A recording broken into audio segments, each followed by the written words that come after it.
पिछले सेशन में हमारा धर्म मॉड्यूल समाप्त हो चुका था और धर्म मॉड्यूल में हमने कई अंगों का अध्ययन किया, जिसमें मानव जीवन, चतुर्गति, बुद्धि और बुद्धि के प्रकार, पाप क्या है, पुण्य क्या है, उनके प्रकार, संत पुरुष, सत्पुरुष, ज्ञानी पुरुष, उनकी पहचान, भय का विज्ञान और हित अहित का भान कैसे हो, स्मृति, वैरभाव, स्पंदन, इसके बारे में भी हमने विस्तार से अध्ययन किया, और स्वदोष दर्शन और भुगते उसी की भूल, इस सिद्धांत को हमने समझा धर्म के मॉड्यूल में। और ये भी देखा कि अध्यात्म प्रगति में कौन सी बाधाएं आती है, टकराव कैसे टालना है और सुख दुख क्या है। उसके बाद हमने दादाजी के एडजस्ट एवरीवेयर सिद्धांत को समझा और दादा भगवान प्रणीत संसार विघ्न निवारक मंत्र का विस्तार से अर्थ जाना। तत्परांत संयोग का गहन विज्ञान नेहा मैडम ने हमको बताया पिछले सेशन में। जीव की अनंत यात्रा कैसे होती है, समसरण मार्ग क्या है और प्रज्ञा क्या है। यहां हमारा धर्म मॉड्यूल समाप्त होता है। अब ये जो जीवन रूपी रथ है, इसके 4 पहिए हो तो ही वो होलिस्टिक जीवन कहलाता है। एक पहिया तो हमारे पास ऑलरेडी होता ही है, वो है अर्थ का। तो अर्थ के बारे में हम ज्यादा सेशंस नहीं लेंगे, क्योंकि सभी को पता ही है, सब लोग पैसे के पीछे लगे हुए हैं। तो अर्थ का हम मॉड्यूल आज से शुरू कर रहे हैं। यह एकमात्र सेशन है। आज के वक्ता सुश्री नेहा बेन गांधी मैडम को मैं सादर आमंत्रित करता हूं। वे नेशनल ट्रेनर हैं, योग के कोच हैं और पर्सनालिटी डेवलपमेंट, लाइफ स्किल्स के ऊपर कई संस्थाओं में अपनी सेवाएं दे चुकी है। आपका हार्दिक स्वागत है Neha ma'am, over to you. और यूट्यूब के दर्शकों से नम्र निवेदन, आपका प्रश्न हो तो प्लीज कमेंट में लिखिए, हम आपको जरूर रिस्पॉन्ड करेंगे। नेहा मैम। जय सच्चिदानंद। जय सच्चिदानंद। जय सच्चिदानंद एवरीवन। तो अभी तक हमने जो भी पढ़ा है, अभी तक हमने हमारे जो भी लेक्चर्स हुए हैं डिफरेंट ट्रेनर्स के थ्रू, सो मुझे लगता है कि हमारे जो भी यहाँ पर हमारे साथ जुड़े हुए हैं उन सभी ने इसके ऊपर एक्सपीरियंस करना शुरू कर दिया है। बिकॉज रीटा जी को मैं हर बार सुनती हूँ और उनके जो विचार है, हमेशा कुछ ना कुछ नया होता है उनके विचारों में। मतलब लगता है कि उन्होंने एक्सपीरियंस किया है और उसके बाद वो बोल रहे हैं। तो वैसे ही त्रिभुवन जी, आपका जो आज का जो आपकी आज जो आपने बात की कि प्राप्त को भोगने वाली, वो भी काफी सही है। मतलब आप लोग सब अगर समझ के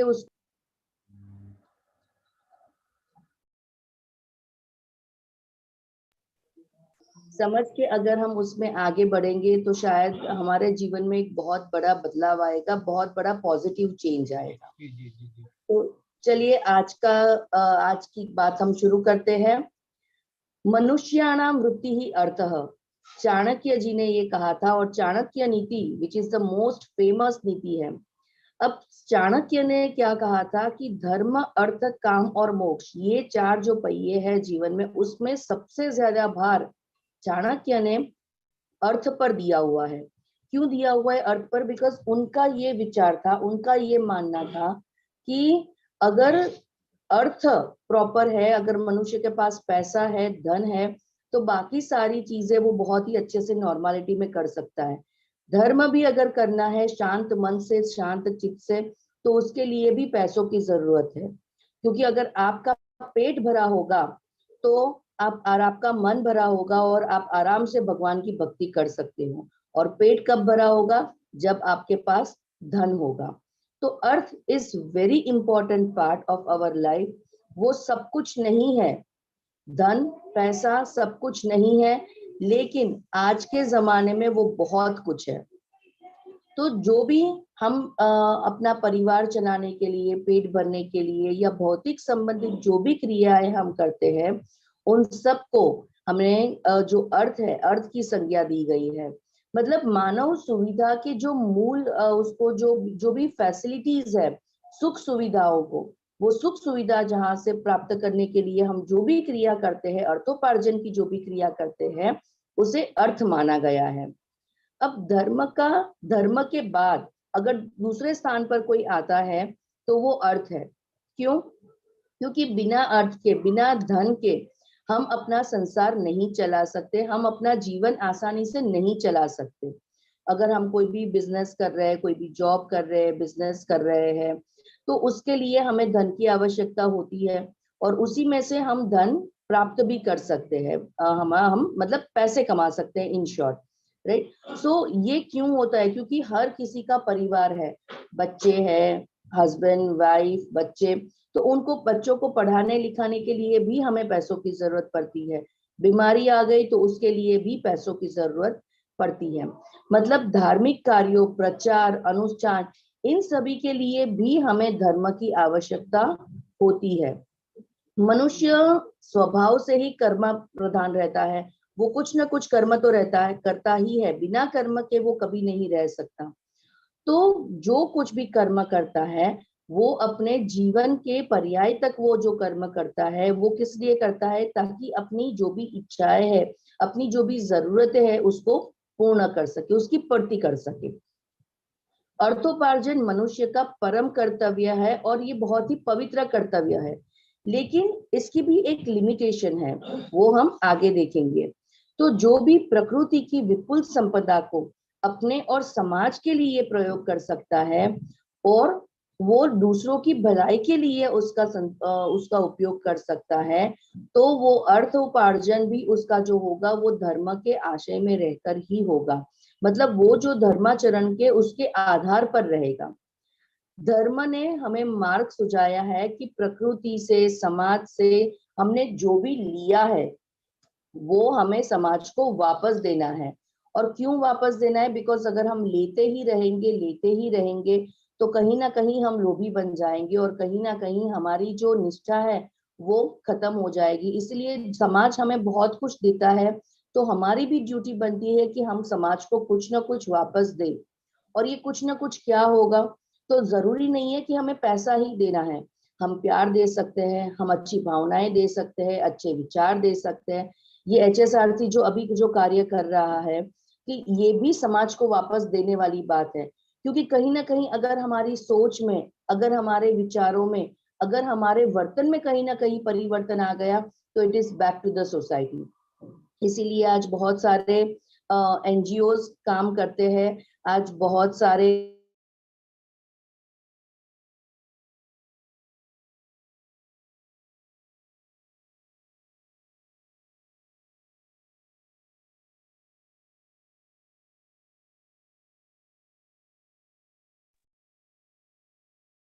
मैम आपका वीडियो ऑडियो स्टॉप हो चुका है।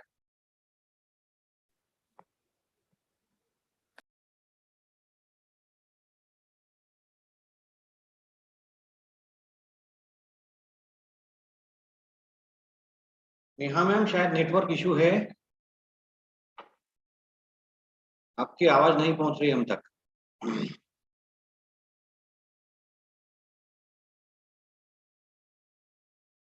हाँ, रिज्वाइन कर लीजिए मैम।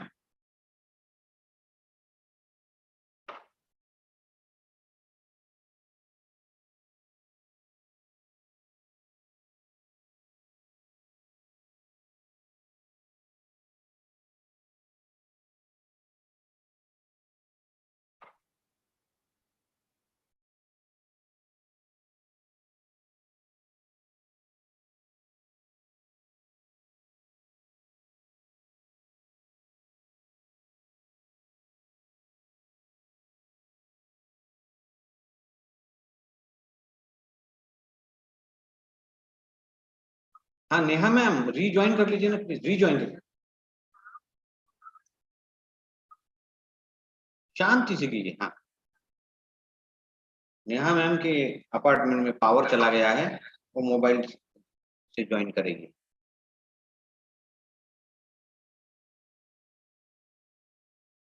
तब तक मैं आपको एक दिलचस्प किस्सा सुना दूं कि एक बार एक व्यक्ति एक महात्मा के पास पहुंचे और महात्मा जी से उन्होंने कहा कि मुझे धन की बहुत लालसा है, मुझे आप ऐसा आशीर्वाद दीजिए या मेरी इच्छा है कि मुझे ढेर सारा धन मिले। महात्मा ने कहा, भाई मेरे पास तो ये ऐसा कुछ है नहीं, आप पैसे को साइड में रखिए और कुछ मांगिए, पैसे को साइड में रख के और कुछ मांगिए, बोलो आपको क्या चाहिए। तो बोले बस वो पैसे को जो साइड में रखा है वही पैसा आप मुझे दे दीजिए। तो ये जो धन के प्रति आकर्षण है ये स्वाभाविक है, क्योंकि सारी भौतिक कामनाएं, सारी इच्छाओं की तृप्ति, मटेरियलिस्टिक डिजायर्स वो वहीं से होती है। लेकिन न इच्छाओं का अंत है और न संतोष मिलता है। एक इच्छा पूरी हुई, दूसरी तुरंत उसके बाद जन्म ले लेती है। तो ये सीक्वेंस चलता ही रहता है और फिर जीवन का उद्देश्य जो है या जो परम लक्ष्य है उससे व्यक्ति भटक जाता है। मैं एक बात पर जोर देकर ये कहूंगा कि पैसों के प्रति हेय दृष्टि हमको बिल्कुल नहीं रखना है। वो तो लक्ष्मी है, लक्ष्मी का अंतराय करेंगे तो फिर तो गरीबी आ जाएगी। सम्मान अवश्य करना है, सोच समझ के खर्च करना है, लेकिन यह भी देखना है कि वो जीवन का लक्ष्य न बने। Neha madam, over to you. Thank you very much. Neha madam हमारे साथ जुड़ चुकी हैं। जय सच्चिदानंद, मैं थोड़ी देर के लिए अपना वीडियो ऑफ रखती हूँ बिकॉज शायद थोड़ा सा प्रॉब्लम है इसलिए। हाँ जी ठीक है मैम जी। तो अर्थोपार्जन के लिए धर्म हमें क्या सिखाता है कि जो भी हमने प्रकृति से लिया है वो हमें प्रकृति को वापस देना है। मतलब क्या वापस देना है, तो हमें जो भी अच्छी चीजें मिली है तो हमारा ये कर्तव्य बनता है कि हमें अच्छी बातें, अच्छी चीजें हमें प्रकृति को वापस लौटानी होगी, तभी ये जीवन बहुत ही स्मूथली और अच्छे से चल पाएगा।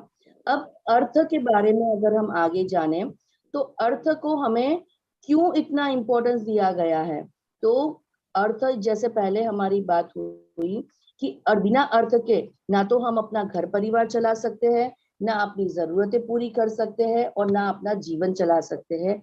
इसीलिए अर्थ को इतना इम्पोर्टेंस दिया गया है।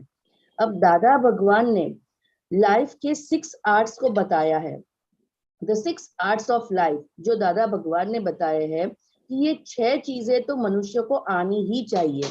और वो 6 चीजें कौन सी है? तो सबसे पहली है कलम, smart drafting which takes into consideration exigencies and non committal, right? मतलब कि ऐसी हमें बातें लिखना आनी चाहिए कि जो कंट्रोवर्शियल ना हो, राइट? जिसको पढ़ने से लोगों के जीवन में एक अच्छा सा बदलाव आ पाए। और दादा भगवान की बहुत सारी बुक्स भी है जिसको पढ़ने से लोगों के जीवन में काफी बदलाव आए हैं। करछी, cooking in case of need. आजकल हर कोई अकेले भी रहता है और आजकल हर कोई जो है वो अपने कमाने के हेतु से या पढ़ने के हेतु से किसी भी और वजह से वो परिवार को छोड़कर परिवार से दूर भी रहते हैं। परिवार में रहने के बावजूद भी ये प्रॉब्लम हो सकती है कि जैसे अगर घर में मम्मी है, घर में अगर 3 ही लोग रहते हैं, जैसे मेरे घर की अगर मैं बात करूं, मैं, मेरे हस्बैंड और मेरा बेटा, हम 3 है। बाई चांस कहीं मेरी तबीयत खराब हो गई तो अगर कड़छी चलानी आती है यानी अगर कुकिंग करना आता है तो तीनों भूखे नहीं रहेंगे, या तो फिर स्विगी जोमेटो करना पड़ेगा जिससे तबीयत और खराब हो जाएगी। तो कड़छी चलाना भी बहुत जरूरी है। दूसरा है बड़छी, from both sides, physical and inner courage. We are living at 3 stage of our life. हम 3 तरीके की जिंदगी जीते हैं, फिजिकली, मेंटली एंड इमोशनली। तो ये तीनों चीजों में हमें सक्षम रहना जरूरी है, because life is full of instability. बहुत सारे लाइफ के अंदर बहुत सारे चेंजेस आते हैं, राइट? तो कभी अप्स है, कभी डाउन्स है, तो अप डाउन की वाली हमारी जिंदगी चलती रहती है। तो इन दैट केस अपने आप को स्टेबल करने के लिए, सारी सिचुएशन को अच्छे से फेस करने के लिए बड़छी का होना बहुत जरूरी है। दैट मीन्स हमारी जो मेंटल एबिलिटी है उसका होना बहुत जरूरी है। नेक्स्ट दादाजी बता रहे हैं कि स्विमिंग हर किसी को आना चाहिए, क्योंकि पानी में कभी भी कोई भी गिर सकता है, तो वो स्विमिंग करना आना चाहिए। और इसको हम दूसरे तरीके से भी ले सकते हैं कि क्यों पानी में, हम स्विमिंग की बात सिर्फ पानी में क्यों करें, प्रॉब्लम्स में से भी तैर कर बाहर निकलना हमें आना चाहिए। तो swimming is very important art. Next one is तंतरवु, इट मीन्स प्रभाव या प्रताप। इसको हम आगे समझेंगे कि enchanting personality and demeanour not shadowed by others. मतलब कुछ चीजें ऐसी होती है कि जिसको चालाकी बोलते हैं, जिसको होशियारी या स्मार्टनेस बोलते हैं, लेकिन ये चालाकी, ये होशियारी, ये स्मार्टनेस क्यों दूसरों को चीट करने के लिए या दूसरों को प्रॉब्लम्स में डालने के लिए नहीं होनी चाहिए। ये चालाकी, ये स्मार्टनेस होनी चाहिए कि कोई अगर हमसे स्मार्टनेस कर रहा है, कोई हमसे चालाकी कर रहा है या हमें चीट करने की कोशिश कर रहा है, तो हम अपने आप को उससे प्रोटेक्ट कर सके। इसलिए ये तंतरवु भी आना चाहिए। तस्करवु, तस्करवु that means art of cheating so as to guard oneself against it. मतलब तंतरवु एंड तस्करवु मतलब कहीं ना कहीं we have to be tricky, ताकि कोई अगर हमें चीट कर रहा है, कोई अगर हमारे साथ कुछ गलत कर रहा है, तो हम वो समझ सके कि ये पर्सन हमें चीट कर रहा है। So we have to be careful here. चाहे हम बिजनेस कर रहे हो, चाहे हम जॉब कर रहे हो, चाहे हम जो भी कर रहे हो, लेकिन it is very much necessary कि हम हमेशा अलर्ट रहे। तो इसके लिए ये बहुत ज्यादा जरूरी है कि हमें तंतरवु आना चाहिए। और तस्करू मतलब अपने आप को बचाना, इसको हम बोल सकते हैं डिफेंडिंग आर्ट। हमें अटैक नहीं करना है, लेकिन कोई अगर हमारे ऊपर अटैक कर रहा है तो definitely we have to be defensive, right. अब मतलब sincerity and morality are the basis of all the above arts.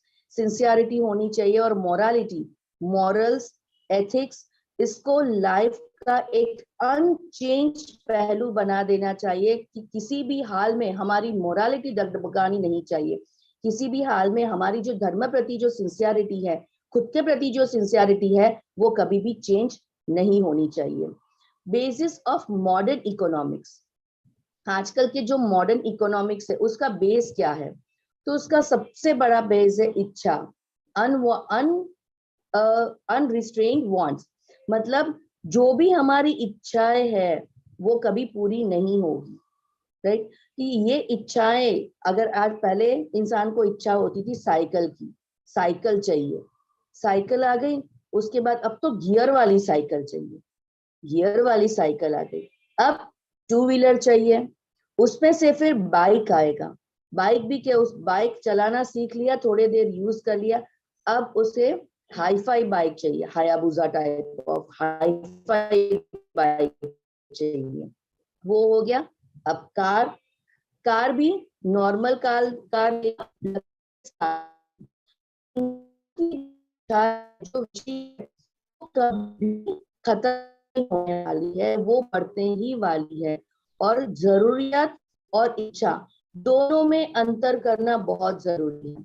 अगर हमें पता है कि क्या हमारी नीड्स है, क्या हमारी विशेष है, तो उसके बाद ही हमारा जीवन आसानी से चल सकेगा। वरना अगर इच्छाएं और जरूरियातों के बीच में अगर हमें लाइन ड्रॉ करनी नहीं आई, तो इच्छा की पूर्ति के लिए मनुष्य जीवन पर्यंत भागता ही रहेगा। और इसका रिजल्ट ये आएगा कि उसको कभी चैन नहीं मिलेगा, कभी सुकून नहीं मिलेगा, कभी शांति नहीं मिल पाएगी।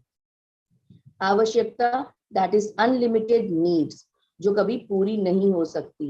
मांग मीन्स डिमांड, हम हमेशा डिमांड करते ही है, वी आर डिमांडिंग पर्सन। ये चाहिए, वो चाहिए, एक्स पर से वाई पर, वाई पर से जेड पर, पूरा ए टू जेड खत्म हो गया, फिर हम शुरू करेंगे ए बी, ए सी। मतलब कहीं ना कहीं कोई भी चीज पूरी होने वाली नहीं है।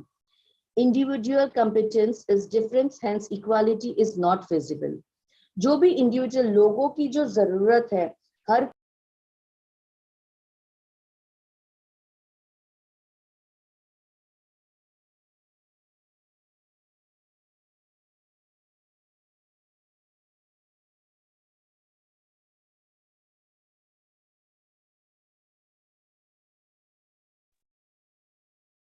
अच्छा, फिर से हर किसी की इच्छाएं अलग है, इसीलिए हर को हम इक्वालिटी में हम उनको नहीं डाल सकते।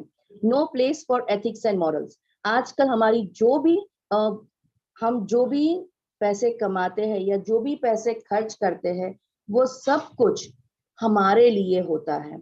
उसमें कहीं पर भी कोई एथिक्स नहीं है, कोई मॉरल वैल्यूज नहीं है, क्योंकि हम एक सेल्फ सेंटर्ड बनकर जी रहे हैं।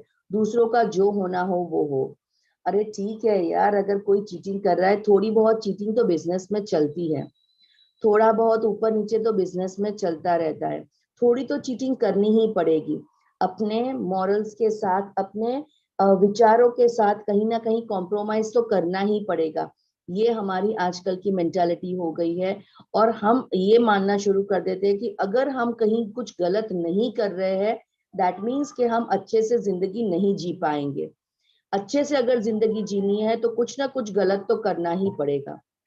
ये हमारा एक एक मेंटालिटी हो गई है। तो कहीं पर हमने अपने मॉरल्स के साथ, अपने एथिक्स के साथ हमने कॉम्प्रोमाइज करना शुरू कर दिया है। Survival of the fittest, competition, man is merely a factor of production. कि हमने सर्वाइवल ऑफ द फिटेस्ट मतलब जो भी हो, मुझे अपना सर्वाइवल देखना है, दुनिया गई तेल लेने, जिसका जो होना है वो हो, मुझे सिर्फ अपना देखना है, अपनी फैमिली का देखना है, and I want to leave the best.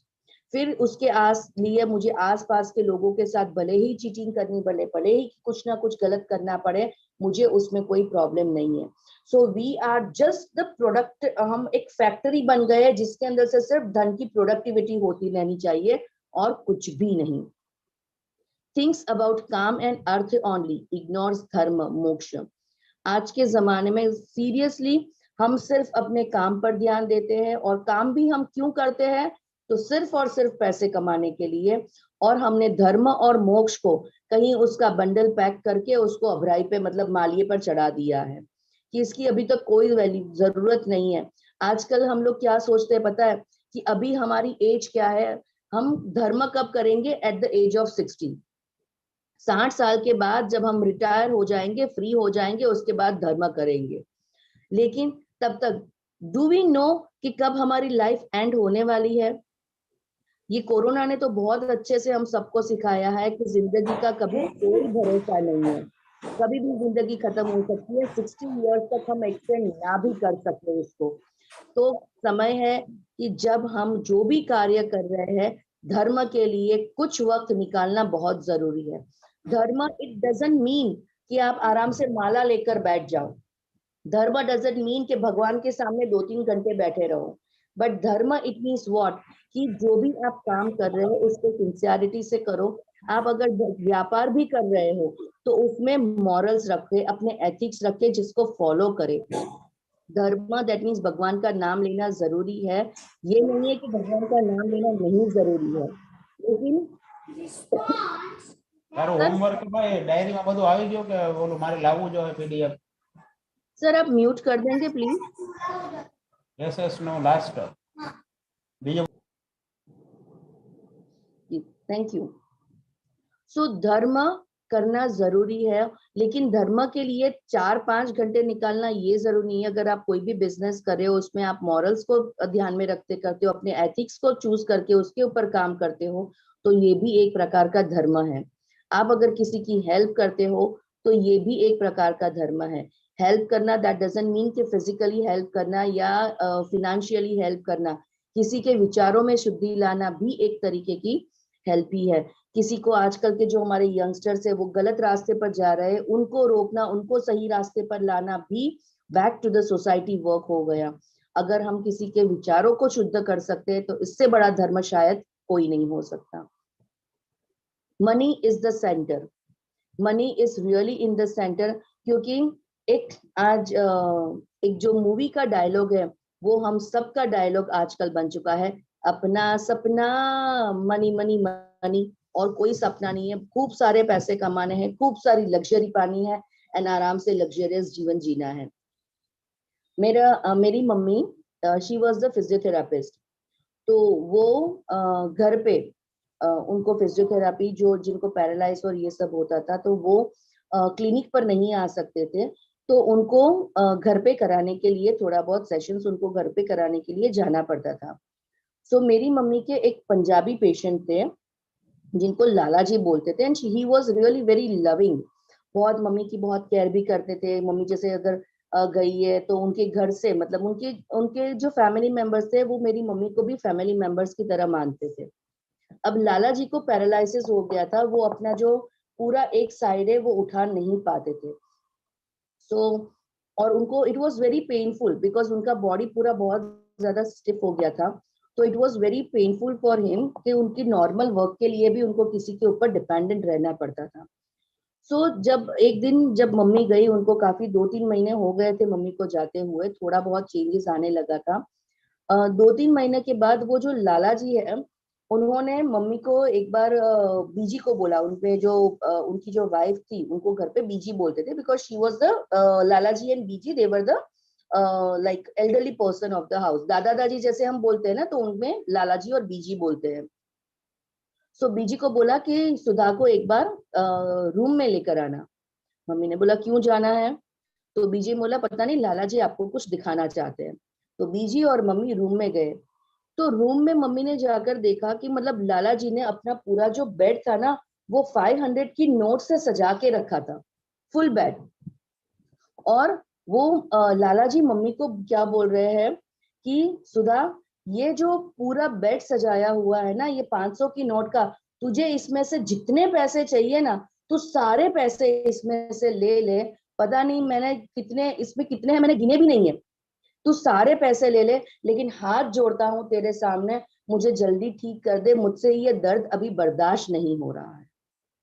सो पैसा होना that doesn't mean that we are the happiest person.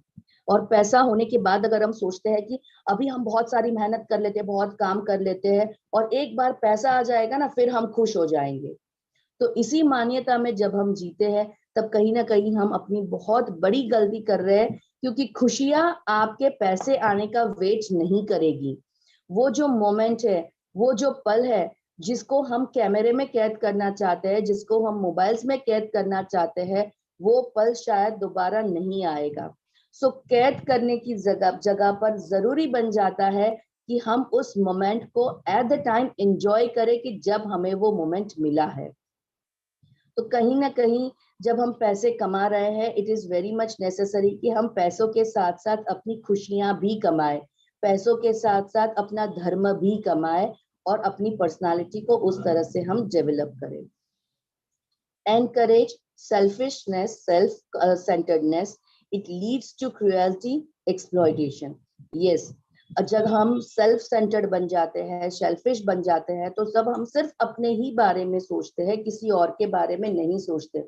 हमारे घर पे जो हमारी मेड है, जो भी हेल्पर्स आते हैं, when they demand for the holiday, या कहीं ना कहीं वो अगर बीमार है, कभी अगर वो बीमार है या कुछ भी है, तो we never think about them, we just think oh, मैं उसको पैसे देती हूँ तो खाली खाली छुट्टी करेगी तो कैसे चलेगा, मेरा काम है उससे काम निकलवाना, अगर वो छुट्टी कर देगी तो मैं पैसे भी कट कर दूंगी। यहाँ हमारी ह्यूमैनिटी पर क्वेश्चन हो जाता है कि क्या ये सही है, क्या उनका राइट नहीं है छुट्टियों पर। तो हम कभी अगर हम सेल्फ सेंटर्ड बने हैं, दूसरों के बारे में नहीं सोच पा रहे हैं, तो we can be a cruel one. और एक्सप्लॉयटेशन, जैसे अभी कोरोना के टाइम पर मैंने लास्ट टाइम भी ये एग्जांपल दिया हुआ था कि eight the time of corona बहुत सारे ऐसे लोग थे जिन्होंने वो रेमडेसिविर या जो भी इंजेक्शंस थे उनको स्टोर करके रखा था, हालांकि उनको जरूरत नहीं थी, but why they stored it, because कि उनको लगा था कि अगर हमारी फैमिली में किसी को कोरोना आ गया या कुछ भी प्रॉब्लम हो गई तो इनके पास पैसे थे, तो उन्होंने पहले से वो इंजेक्शन स्टोर करके रख दिए, एंड बिकॉज ऑफ दैट जिनको रियल में जरूरत थी उनको ब्लैक में परचेस करना पड़ा। तो इसकी वजह से समाज में भी बहुत सारी प्रॉब्लम्स क्रिएट हो सकती है। So we have to be aware कि कभी ना कभी हम सेल्फिश ना बने। सेल्फिश एक ही चीज में बनना है, धर्म के मामले में, चाहे कुछ भी हो जाए हमें अपना धर्म करना है। Seek to replace employment with technology. आजकल टेक्नोलॉजी जो है वो बहुत इंक्रीज हो गई है, सो मैन पावर की जगह हम वही काम टेक्नोलॉजी के थ्रू, इंस्ट्रूमेंट्स के थ्रू करवाने लगे और उसकी वजह से अनएम्प्लॉयमेंट इंक्रीज हो गया है, जिसकी वजह से भी सारे प्रॉब्लम शायद क्रिएट हुए हैं। Myth of per capita income and limitations of GDP, ये बातें आजकल बहुत ज्यादा चल रही है, और स्पेशली जब इलेक्शंस आते हैं तब तो जीडीपी की बात तो न्यूज़पेपर में उछाल के ऑपोजिशंस वाले देने लगते हैं कि जीडीपी कितना रहा, ग्रोथ कितना रहा कंट्री का, और पर कैपिटा इनकम कितनी हुई। हम सिर्फ अपनी इनकम के बारे में सोचते हैं और उसी को जनरेट करने के लिए हम मेहनत करते हैं, but we never think about the other people surrounding us. Standard of living, हमारा वे ऑफ लिविंग जो है बहुत हाई फाई बन गया है। मतलब कभी मैं जब योगा का सेशन लेती हूँ ना, तब मैं ये बात हमेशा बोलती हूँ कि right now we have big couch potato.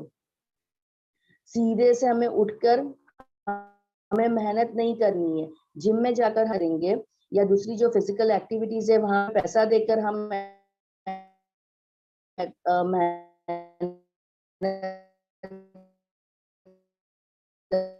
करेंगे, लेकिन घर में हम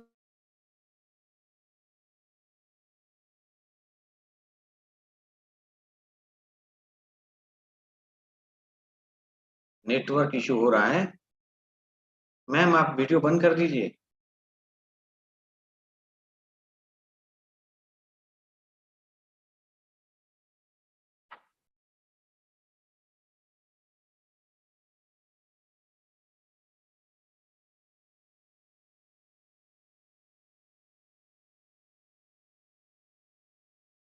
आज ये संयोग बना है। Nothing is in our hand. Right. तो इसके पहले गया ना discussion, nothing is in our hand. व्यवस्थित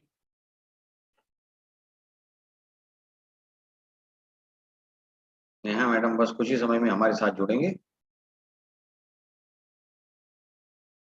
पिछले स्लाइड में हमने देखा, oh not able to unmute, okay.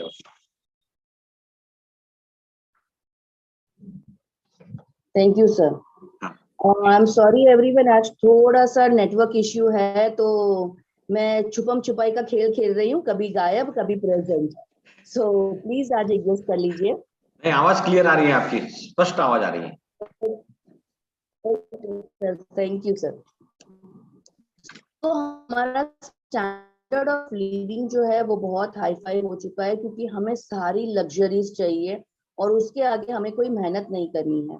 अभी 3 दिन पहले का इंसिडेंस में आपको बताऊं तो मेरे स्कूल के पास एक लेडी थी जिसके साथ 3 बच्चे थे, एक गोद में उठा के रखा था, 2 बच्चे नीचे खड़े हुए थे, जिसमें से एक जो बेटी थी वो काफी बड़ी थी, अराउंड 12-13 ईयर्स की बच्ची थी। तीनों मिलकर भीख मांग रहे थे। वो बच्ची मेरे पास आई, मुझे बोला कि पैसे दे दो। मैंने बोला क्यों दूं पैसे? तो बोला कि हमें खाना खाना है, हम भूखे हैं। मैंने बोला ठीक है, तू एक काम कर, मेरे स्कूल में तू झाड़ू पोछा कर ले, मैं तुझे 1 घंटे का 100 रुपया दे दूंगी। She said no. क्यों? क्योंकि उन्हें पता है कि बहुत आसानी से उन्हें पैसे मिल जाएंगे, उन्हें काम करने की जरूरत नहीं है। इसीलिए ये जो काम की बात है वो हर कोई इजीली लग्जरियस चीजें पाना चाहता है, लेकिन काम करना, मेहनत करना कोई नहीं चाहता। तो हमारा स्टैंडर्ड ऑफ लिविंग भी है वो भी इंक्रीज हो गया है कि अगर हम ऑफिस के अंदर गए हैं, कार के अंदर बैठे हैं तो एसी चाहिए ही चाहिए, कार तो चाहिए ही चाहिए, ये चीज तो हमें चाहिए ही चाहिए। फ्रीज अगर खोला तो उसमें चीज, पनीर, मेयोनीज होना ही चाहिए। ये हमारी वे ऑफ थिंकिंग हो गई है, हमारा स्टेटस सिंबल हो गया है कुछ चीजों का होना, और जिसकी वजह से भी प्रॉब्लम्स इंक्रीज हुए हैं। Spirituality ask to contemplate on, जो हमारी सुख सुविधाएं हैं, जो हमारी फिजिकल और हमारी इमोशनल चीजें जो भी है, जो ये सुख सुविधाएं हैं, उसकी एक लिमिट होनी चाहिए। अगर ये लिमिट हम ना बांधे तो ये हमें फिजिकली, मेंटली, इमोशनली डैमेज कर सकती है। वासना, आसक्ति, मूर्छा, हमारी आवश्यक और आकर्षण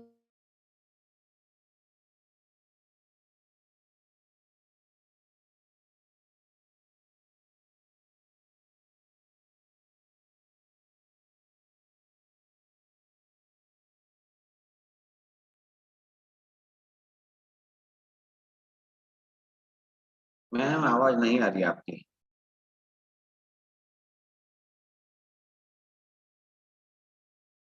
चलिए एक काम करेंगे, नेहा मैम म्यूट तो नहीं होगा, आप देख लीजिए। म्यूट।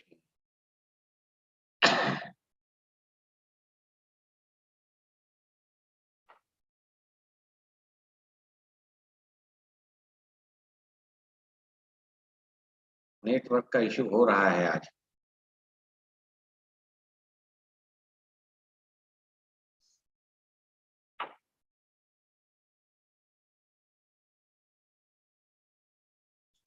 बता देती हूँ। चलिए, जब तक नेहा मैम हमसे जुड़ती हैं, यशोधरा मैम इस विषय में कुछ सुभाषित उन्होंने इकट्ठे किए हैं, उस पर चर्चा करेंगे। दीजिए।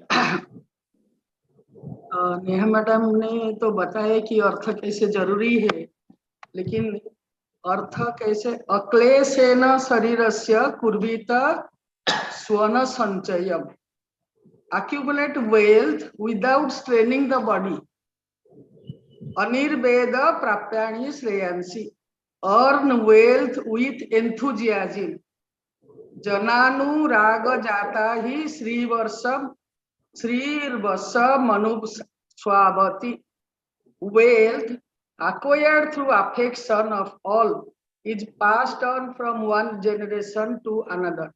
जब हम पैसा अच्छी तरह से दूसरों को प्यार करके, प्यार से दूसरों को न सता के अर्जन करते हैं, वो वंशानुवंश चलता है। जनानुराग प्रभवाहि संपदः, riches accrue through the affection of the people. जब हम धन कमाते हैं, दूसरों को प्यार से व्यवहार करना चाहिए। वो प्यार से, जब हम बड़े पोस्ट पर होते हैं, कुछ पैसा कमाते हैं, तो प्यार करके लोगों को अच्छी तरह से, ऐसा टर्चर करके उनसे काम नहीं लेना चाहिए, प्यार से ही काम लेना चाहिए। उसी से जो धन कमाते हैं वो जनरेशन टू जनरेशन चलता है। याति भोगेन विभुष्यते ही भूतयः, riches are embellished through enjoyment by own skills men. जो हम कमाते हैं संपत्ति वगैरह है, when we enjoy together with our relatives, then it is विभूष्यते means इससे शोभा देता है, वो शोभा बढ़ता है, पैसा बढ़ता है when we share with others among our relatives. बहुत सुंदर कोटेशंस मैम ने सुनाए। तो हमको ये लाभ मैडम से मिलेगा, जब भी नेहा मैम नेटवर्क में ना आप आए तो हम मैडम को इनवाइट करेंगे बीच बीच में, आप ऐसे सुंदर सुंदर कोटेशन हमको सुनाते रहिए। Neha ma'am, I think you have joined, please continue.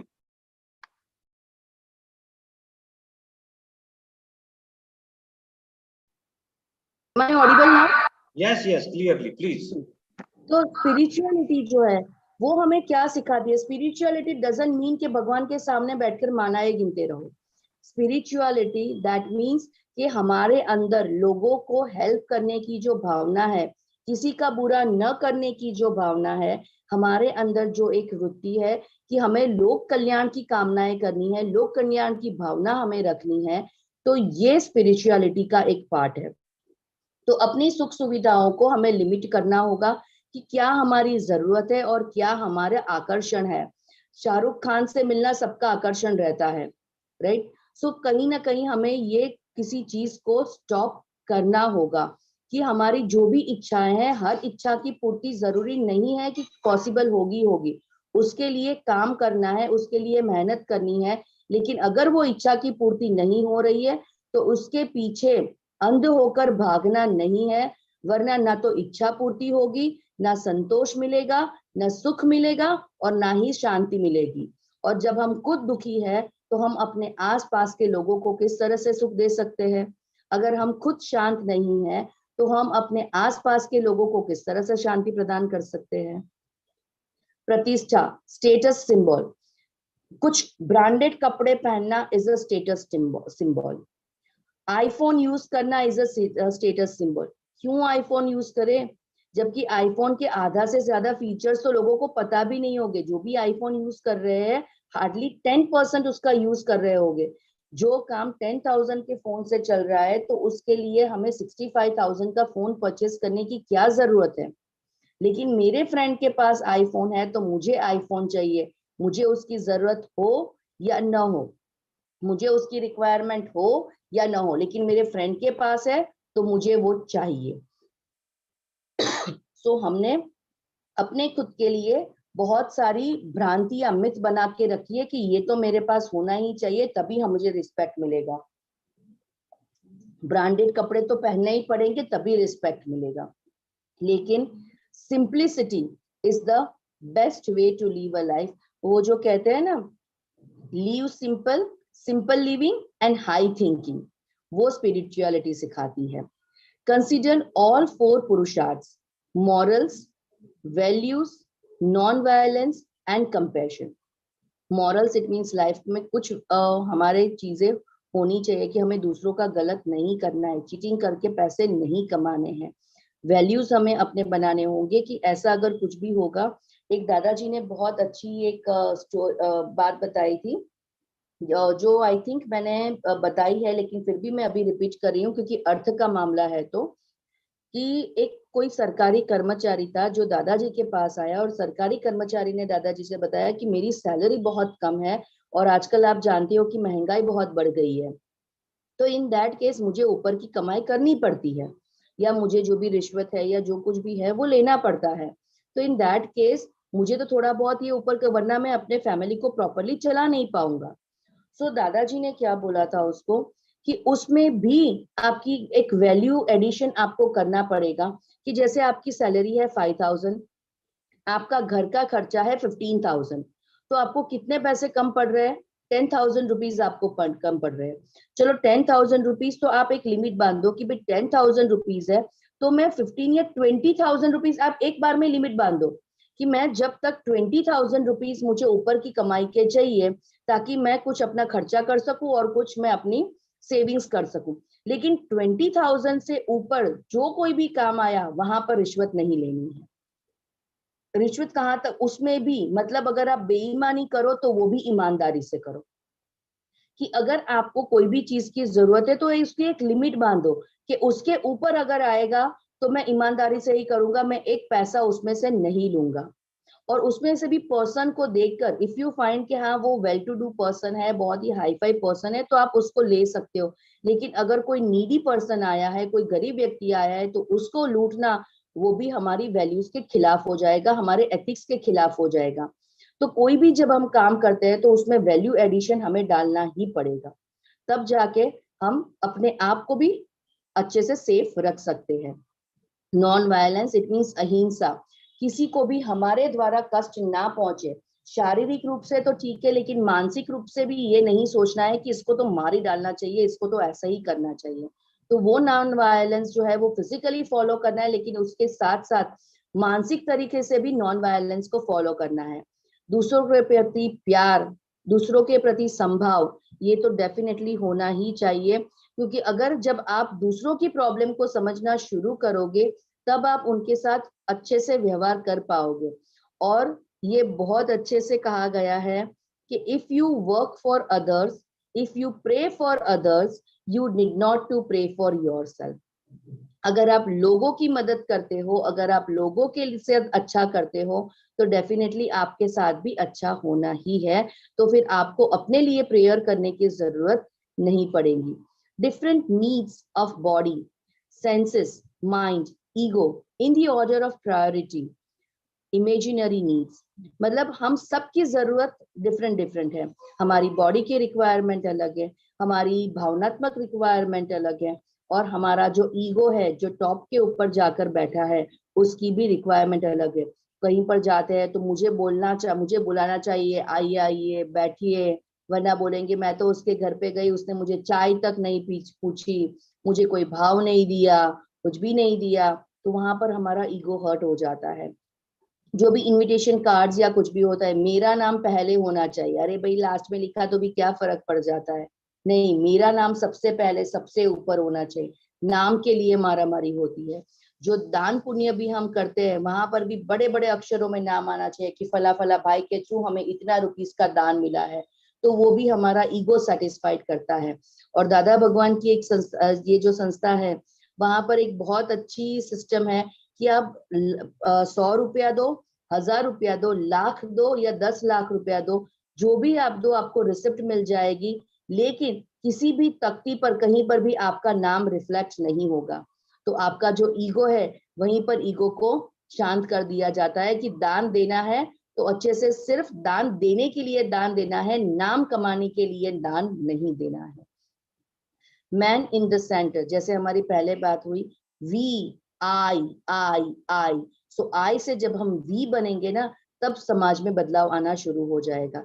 So I is self centred.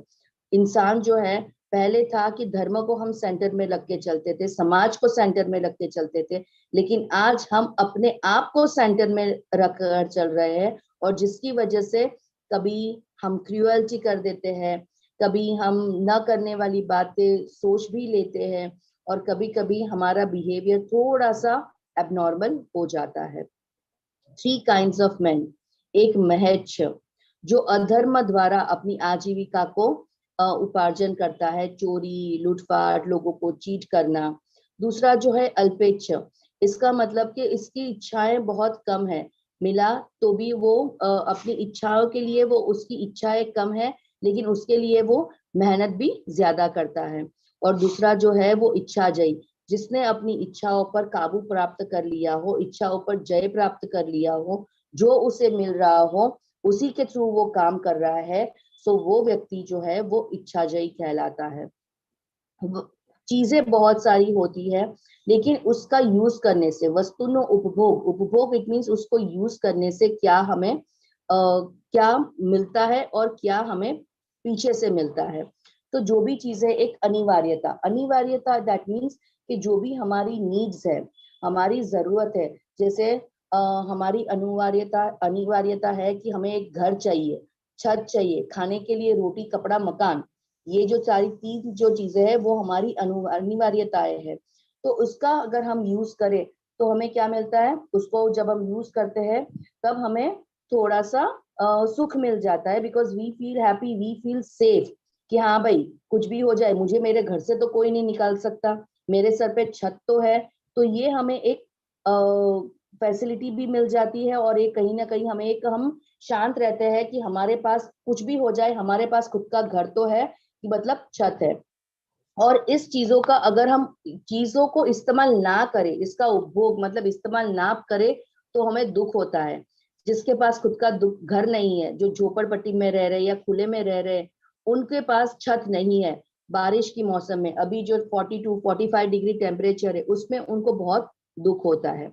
Facilities, तो अगर फैसिलिटीज है, जैसे घर तो है लेकिन उसके अंदर एसी है, उसमें फ्रिज है, बड़ा सा टीवी है, ये सारी फैसिलिटीज है, तो उससे क्या मिलता है कि थोड़ी सी और उसको खुशी मिल जाती है, थोड़ा सा और सुख मिल जाता है। और जब हम वो जब काम नहीं कर पाता, AC full summer is on और एसी बिगड़ गया तो ज्यादा दुख होगा, राइट? नहीं होगा तो दुख होगा कि एसी नहीं है यार, एसी होना चाहिए, लेकिन एसी है, डेली यूज करते हैं, लेकिन आज ही एसी बिगड़ गया, अरे बाप रे, अभी एसी को बिगड़ना था, इतने समर में एसी को बिगड़ना था, अब हम रात को कैसे सोएंगे, इतनी गर्मी में कैसे इंसान सो सकता है, पता नहीं हमने कितने सारे प्रॉब्लम्स अनवांटेडली क्रिएट कर ली है। अरे विंडोज ओपन कर दो, नॉर्मली आराम से जैसे लोग रह रहे हैं वैसे रहना शुरू कर दो, ठीक है? तो एक दिन भी लेकिन हम उसको बर्दाश्त नहीं कर पाते हैं। और विलासताओं, इट मीन्स जो हम एक्स्ट्रा चीजें मिलती है तो उसके हम क्या करते हैं, उसे होता क्या है, उसको उपभोग करने से घणું સુખ મળે છે, બહુ સુખ મળે છે, અને ઉપભોગ ન કરવાથી દુઃખ મળતું નથી। इट मीन्स आपको अगर जाना है, आप अगर चाहे मारुति फ्रंटी में चले जाओ या इंडिका जेटा में चले जाओ, या फिर आप वो डिजायर में चले जाओ या मर्सिडीज में चले जाओ, यहाँ से आपको बड़ौदा पहुंचना है तो यहाँ से आप बड़ौदा ही पहुंचोगे। मर्सिडीज में जाओगे तो अपने सेल्फ को आप ये कर सकते हो कि यस मैं मर्सिडीज में बैठ कर गई थी, लेकिन अगर मर्सिडीज ना मिले, डिजायर में बैठ कर भी चले जाओ तो दुख नहीं होगा, क्योंकि हम अपनी डेस्टिनेशन पर पहुंच ही चुके हैं। संपत्ति के लिए प्राकृतिक नियम कौन कौन से, ये बहुत अच्छे से समझने वाली बात है, because this is very important.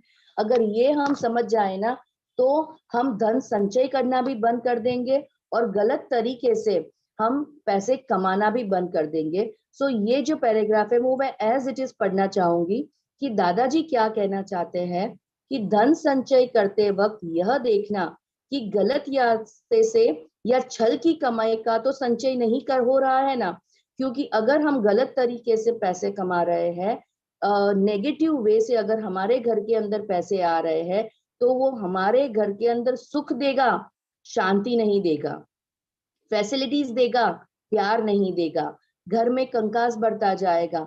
उस घर के बच्चे, जिस घर के अंदर गलत तरीके से पैसे आते हैं, उस घर के बच्चे नेगेटिव रास्ते पर ही चले जाते हैं।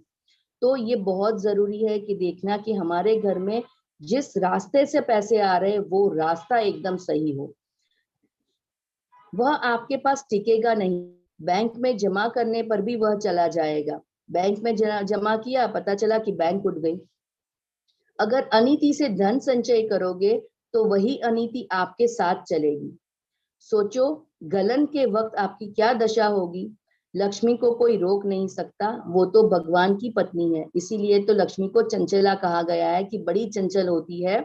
और कोई आज जो कहते हैं कि पैसे तो हाथ का मैल है, जैसे मैल निकल गया वैसे पैसे भी निकल जाएंगे। तो लक्ष्मी का संचय करके रखना, ये उससे आपके पास धन संचय करके रखोगे तो भी जब लक्ष्मी का मन करेगा वो चली ही जाएगी। इससे बेटर है कि लक्ष्मी का उपार्जन उस तरह से किया जाए कि घर में सुख और शांति बनी रहे। रुपए तो आते जाते रहते हैं, वे अपने प्रकृति के अनुसार 11 साल से अधिक नहीं रहते। वैसे भी इस संसार में आना जाना तो अनवरत क्रिया है, मतलब it is unstoppable, nobody can stop this. तो लक्ष्मी जी जो है वो आती जाती ही रहती है, इसीलिए लक्ष्मी का संचय करना या अनीति से लक्ष्मी प्राप्त करने का कोई मतलब नहीं है। इससे आगे चलकर दादाजी एक और चीज बहुत अच्छे से कहते हैं कि अगर तेरे नसीब में कोई चीज है ना और तूने मेहनत की और वो चीज तुझे प्राप्त हो गई, लेकिन अगर तुम्हारे नसीब में वो चीज नहीं है, कितनी भी मेहनत करो, कितने भी प्रपंच कर लो, कितना भी कपट कर लो, तुम्हारे पास वो चीज आएगी नहीं। अगर बाय चांस तुमने धोखे से वो चीज उसके पास से छीन भी ली है तो बहुत जल्द वो चीज तुम्हारे पास से चली जाएगी। और जब वो तुम्हारे पास आई है तब से लेकर तब जब वो जाती है तब का जो पीरियड है ना, वो पीरियड तुझे संताप देता रहेगा। मतलब वो जो पीरियड है, वो जो टाइम है, उतने टाइम के अंदर तुम्हें इतना दुख होगा, क्योंकि कहीं ना कहीं डर लगा रहेगा हमेशा कि कहीं वो चीज मुझसे वापस से छीन न जाए। तो एक इंसान डर में जीना शुरू कर देगा। दूसरा ये होगा कि उसे अपने पास बचा के रखने के लिए वो जो नए नए और प्रपंच करता रहेगा और उसकी लोभ वृत्ति जो है वो भी बढ़ती रहेगी। तो जो एक ऊर्ध्वगमन है उसमें जाने की जगह पर इंसान अधोगति की तरफ बढ़ता जाएगा। देवी लक्ष्मी जी क्या कहती है कि मैं उन लोगों के घर में निवास करती हूँ जो अन्य लोगों के प्रति निखालस, निष्ठावान मतलब सिंसियर होते हैं। उनके घर में समृद्धि की विपुलता होती है, जबकि अन्य की तो मेहनत के अनुसार कमाई होती है।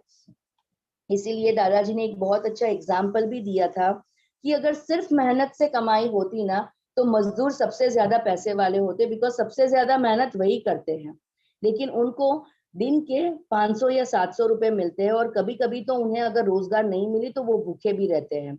लेकिन एक जो सीए है वो सिर्फ एक सिग्नेचर करेगा, वो एक काम करेगा और उसको लाखों रुपए मिल जाते हैं। तो पैसे जो है वो आपकी पुण्याई पर भी डिपेंड करते हैं और 70 to 80% आपकी पुण्याई पर डिपेंड करते हैं और 20% मेहनत पर डिपेंड करते हैं। दैट डजंट मीन कि मेहनत नहीं करनी है, मेहनत तो डेफिनेटली करनी ही है, लेकिन उसमें से जो प्राप्त हो रहा है उसमें भी खुश रहने की कोशिश करनी है, क्योंकि उसमें भी अगर हम दुखी रहे तो हम वापस से हमने एक जो पाठ सीखा था कि पापानुबंधी पुण्य, पुण्यानुबंधी पुण्य, आर्तध्यान रौद्र ध्यान, तो हम ये आर्तध्यान करते रहेंगे और दुखी दुखी दुखी ही होते रहेंगे। लोग कठोर परिश्रम करने के बावजूद भी कमाई नहीं कर पाते। जो उदार मना और दरिया दिल है वे कमाई कर लेते हैं। तो कहीं ना कहीं अगर हम किसी के साथ अगर अच्छा व्यवहार करते हैं, किसी को लोग मदद करते हैं, तो उसको भगवान, उस प्रकृति भी उसकी सहायता करता है। मन का देवी होना आवश्यक है। यह मन ऐसा उदार हो जो कृतज्ञ व्यक्ति को भी मदद करो। मतलब जो कृतज्ञ व्यक्ति, जो हम आगे सीख चुके हैं कि जो हम अगर उसके ऊपर उपकार करते हैं, लेकिन वो कृतज्ञ व्यक्ति ऐसा होता है कि दूसरों के द्वारा किए गए उपकारों को हमेशा भूल जाता है और उसके साथ भी जरूरत पड़ने पर बड़ा बुरा व्यवहार कर देता है। तो वो व्यक्ति, हमें पता है कि वो हमें हमारी हेल्प नहीं करने वाला, लेकिन उसकी भी हमें हेल्प कर लेनी चाहिए। और उसके लिए लास्ट टाइम एक मैंने वो साधु और बिच्छी का एग्जाम्पल दिया था, that is the best suitable example. संकुचित मन अनेक प्रकार के दुख एवं नुकसान के लिए उत्तरदायी होता है।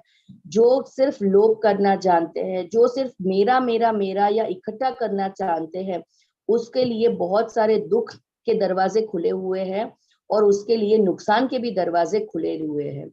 असीमित आनंद मतलब जिसकी कोई एंड ही न हो, बहुत ज्यादा ज्यादा ज्यादा सुख तो उदार दिल मनुष्य को ही प्राप्त होता है, क्योंकि देने की भी एक खुशी है। जो इंसान देता है वो इंसान खुश रहता है। सो हमेशा देना सीखना है, क्योंकि अगर हम अब एक एक्सपेरिमेंट करके देखना, एक बार किसी की हेल्प करके देखना कि आपके पास सिर्फ एक रोटी है, आपको भूख लगी है, लेकिन अगर कोई हमारे पास मांगने आ रहा है, अगर हम अपनी एक रोटी में से आधी रोटी भी उसे दे देते हैं ना, तो हमें एक वो जो खुशी मिलती है, वो खुशी से खुद का पेट भर जाएगा कि हाँ मैंने किसी को कुछ दिया है।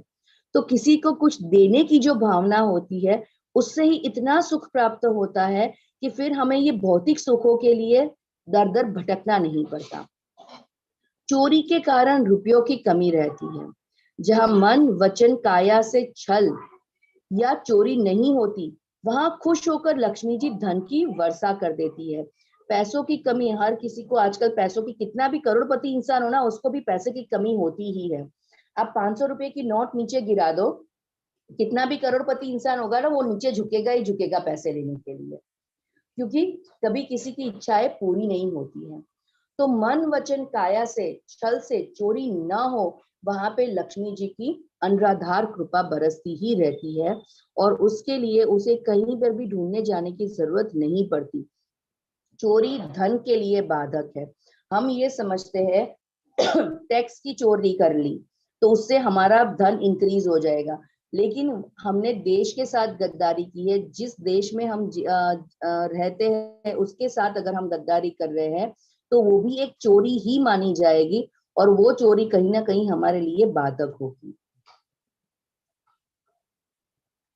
बुद्धि, हम बुद्धि का उपयोग कहाँ पे करते हैं? धन कमाने के लिए। लेकिन धन कमाने के लिए बुद्धि का उपयोग नहीं करना है, बुद्धि का उपयोग लोक कल्याण के हेतु करना है। क्योंकि दूसरों को चीट करके अगर हमने पैसा कमा भी लिया तो वो पैसा हमारे घर में झगड़ा लाएगा, शांति नहीं लाएगा। संकुचित मानसिकता के कारण लक्ष्मी देवी नियंत्रित हो जाती है, क्योंकि कंजूस लोगों के पास लक्ष्मी जी टिकती नहीं है। लक्ष्मी का मन क्या करता है, जैसे हमारा भी मन गमता है ना, मन करता है कि हम देश विदेश घूमें, कहीं पर घूमने जाए। हर समर वेकेशन में हम प्लान बना लेते हैं, दिवाली वेकेशन में प्लान बना देते हैं कि आज शिमला जाना है समर में, इस समर में हम कुल्लू मनाली जाएंगे, यूरोप की टूर करनी है। ये तो लक्ष्मी जी की भी तो इच्छा होती है ना कि घूमने जाना है। तो उनको आप अगर कबर्ड में बंद करके रखोगे तो उनको कैसे मजा आएगा? आएगा मजा? आपको एक कमरे में बंद करके रख दिया जाए, ठीक है, तो आपको मजा आएगा वहां पर? तो लक्ष्मी जी को भी इस तरह से अगर हम एक कबर्ड में बंद करके रख दे, तिजोरी में बंद करके रख दे, तो उनको भी कैसे मजा आएगा? उनको भी तो घूमना है। इसीलिए संकुचित मानसिकता के जो व्यक्ति होते हैं उनके यहाँ धन नियंत्रित रहता है, क्योंकि ऐसी वणिक वृत्ति के जो लोग हैं, जो चतुर एवं व्यवहारिक कहा जाता है उनको, उस व्यक्ति के मोक्ष मार्ग में वह विघ्न के समान हो जाता है कि एक संकुचित मानसिकता उसके मोक्ष मार्ग में बहुत बड़ी बाधा बनती है। दादाजी क्या कहते हैं इस बारे में कि लक्ष्मी जी जो है वो अनलिमिटेड है, लेकिन हमारी जो डिमांड, हमारी जो इच्छाएं हैं, हमारी जो वांटेड है, हमारी जो डिमांड है वो अनलिमिटेड है, जिसकी वजह से प्रॉब्लम हो रही है। वो बोलते हैं ना, आमदनी अठन्नी खर्चा रुपया। लेकिन अगर हम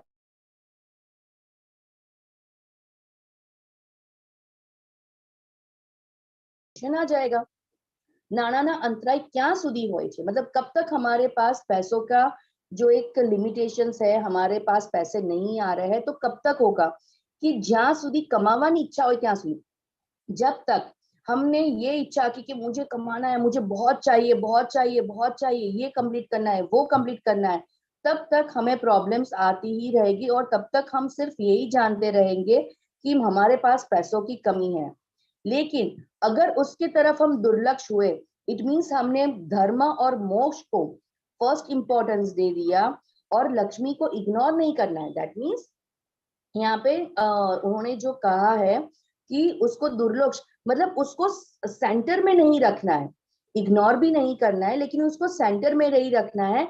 मेहनत कर रहे, जितना आ रहा है we should be happy in that. ज्यादा चीटिंग करके कमाने की कोशिश नहीं करनी है।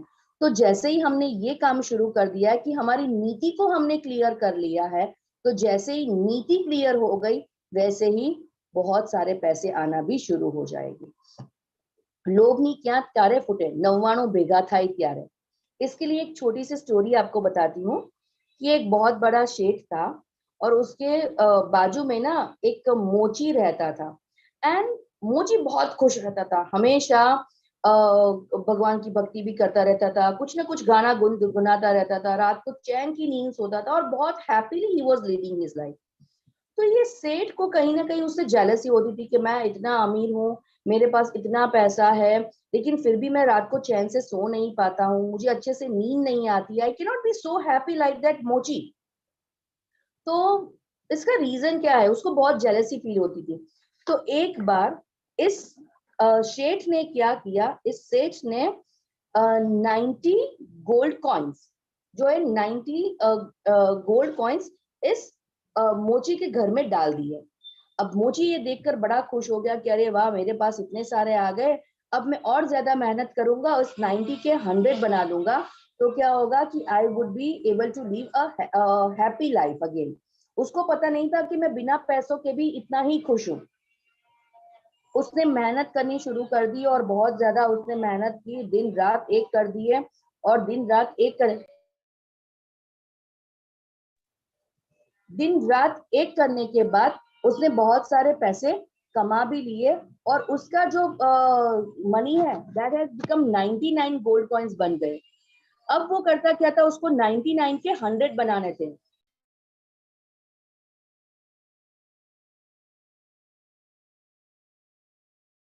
उसको 99 बन गए उसके। अब 99 में से उसको 100 बनाने हैं। अब वो 100 कैसे बनाएगा, तो again he started working very hard. अब उसमें से उसकी वाइफ ने कुछ एक आध गोल्ड कॉइन निकाल लिया, when he counted it was 98।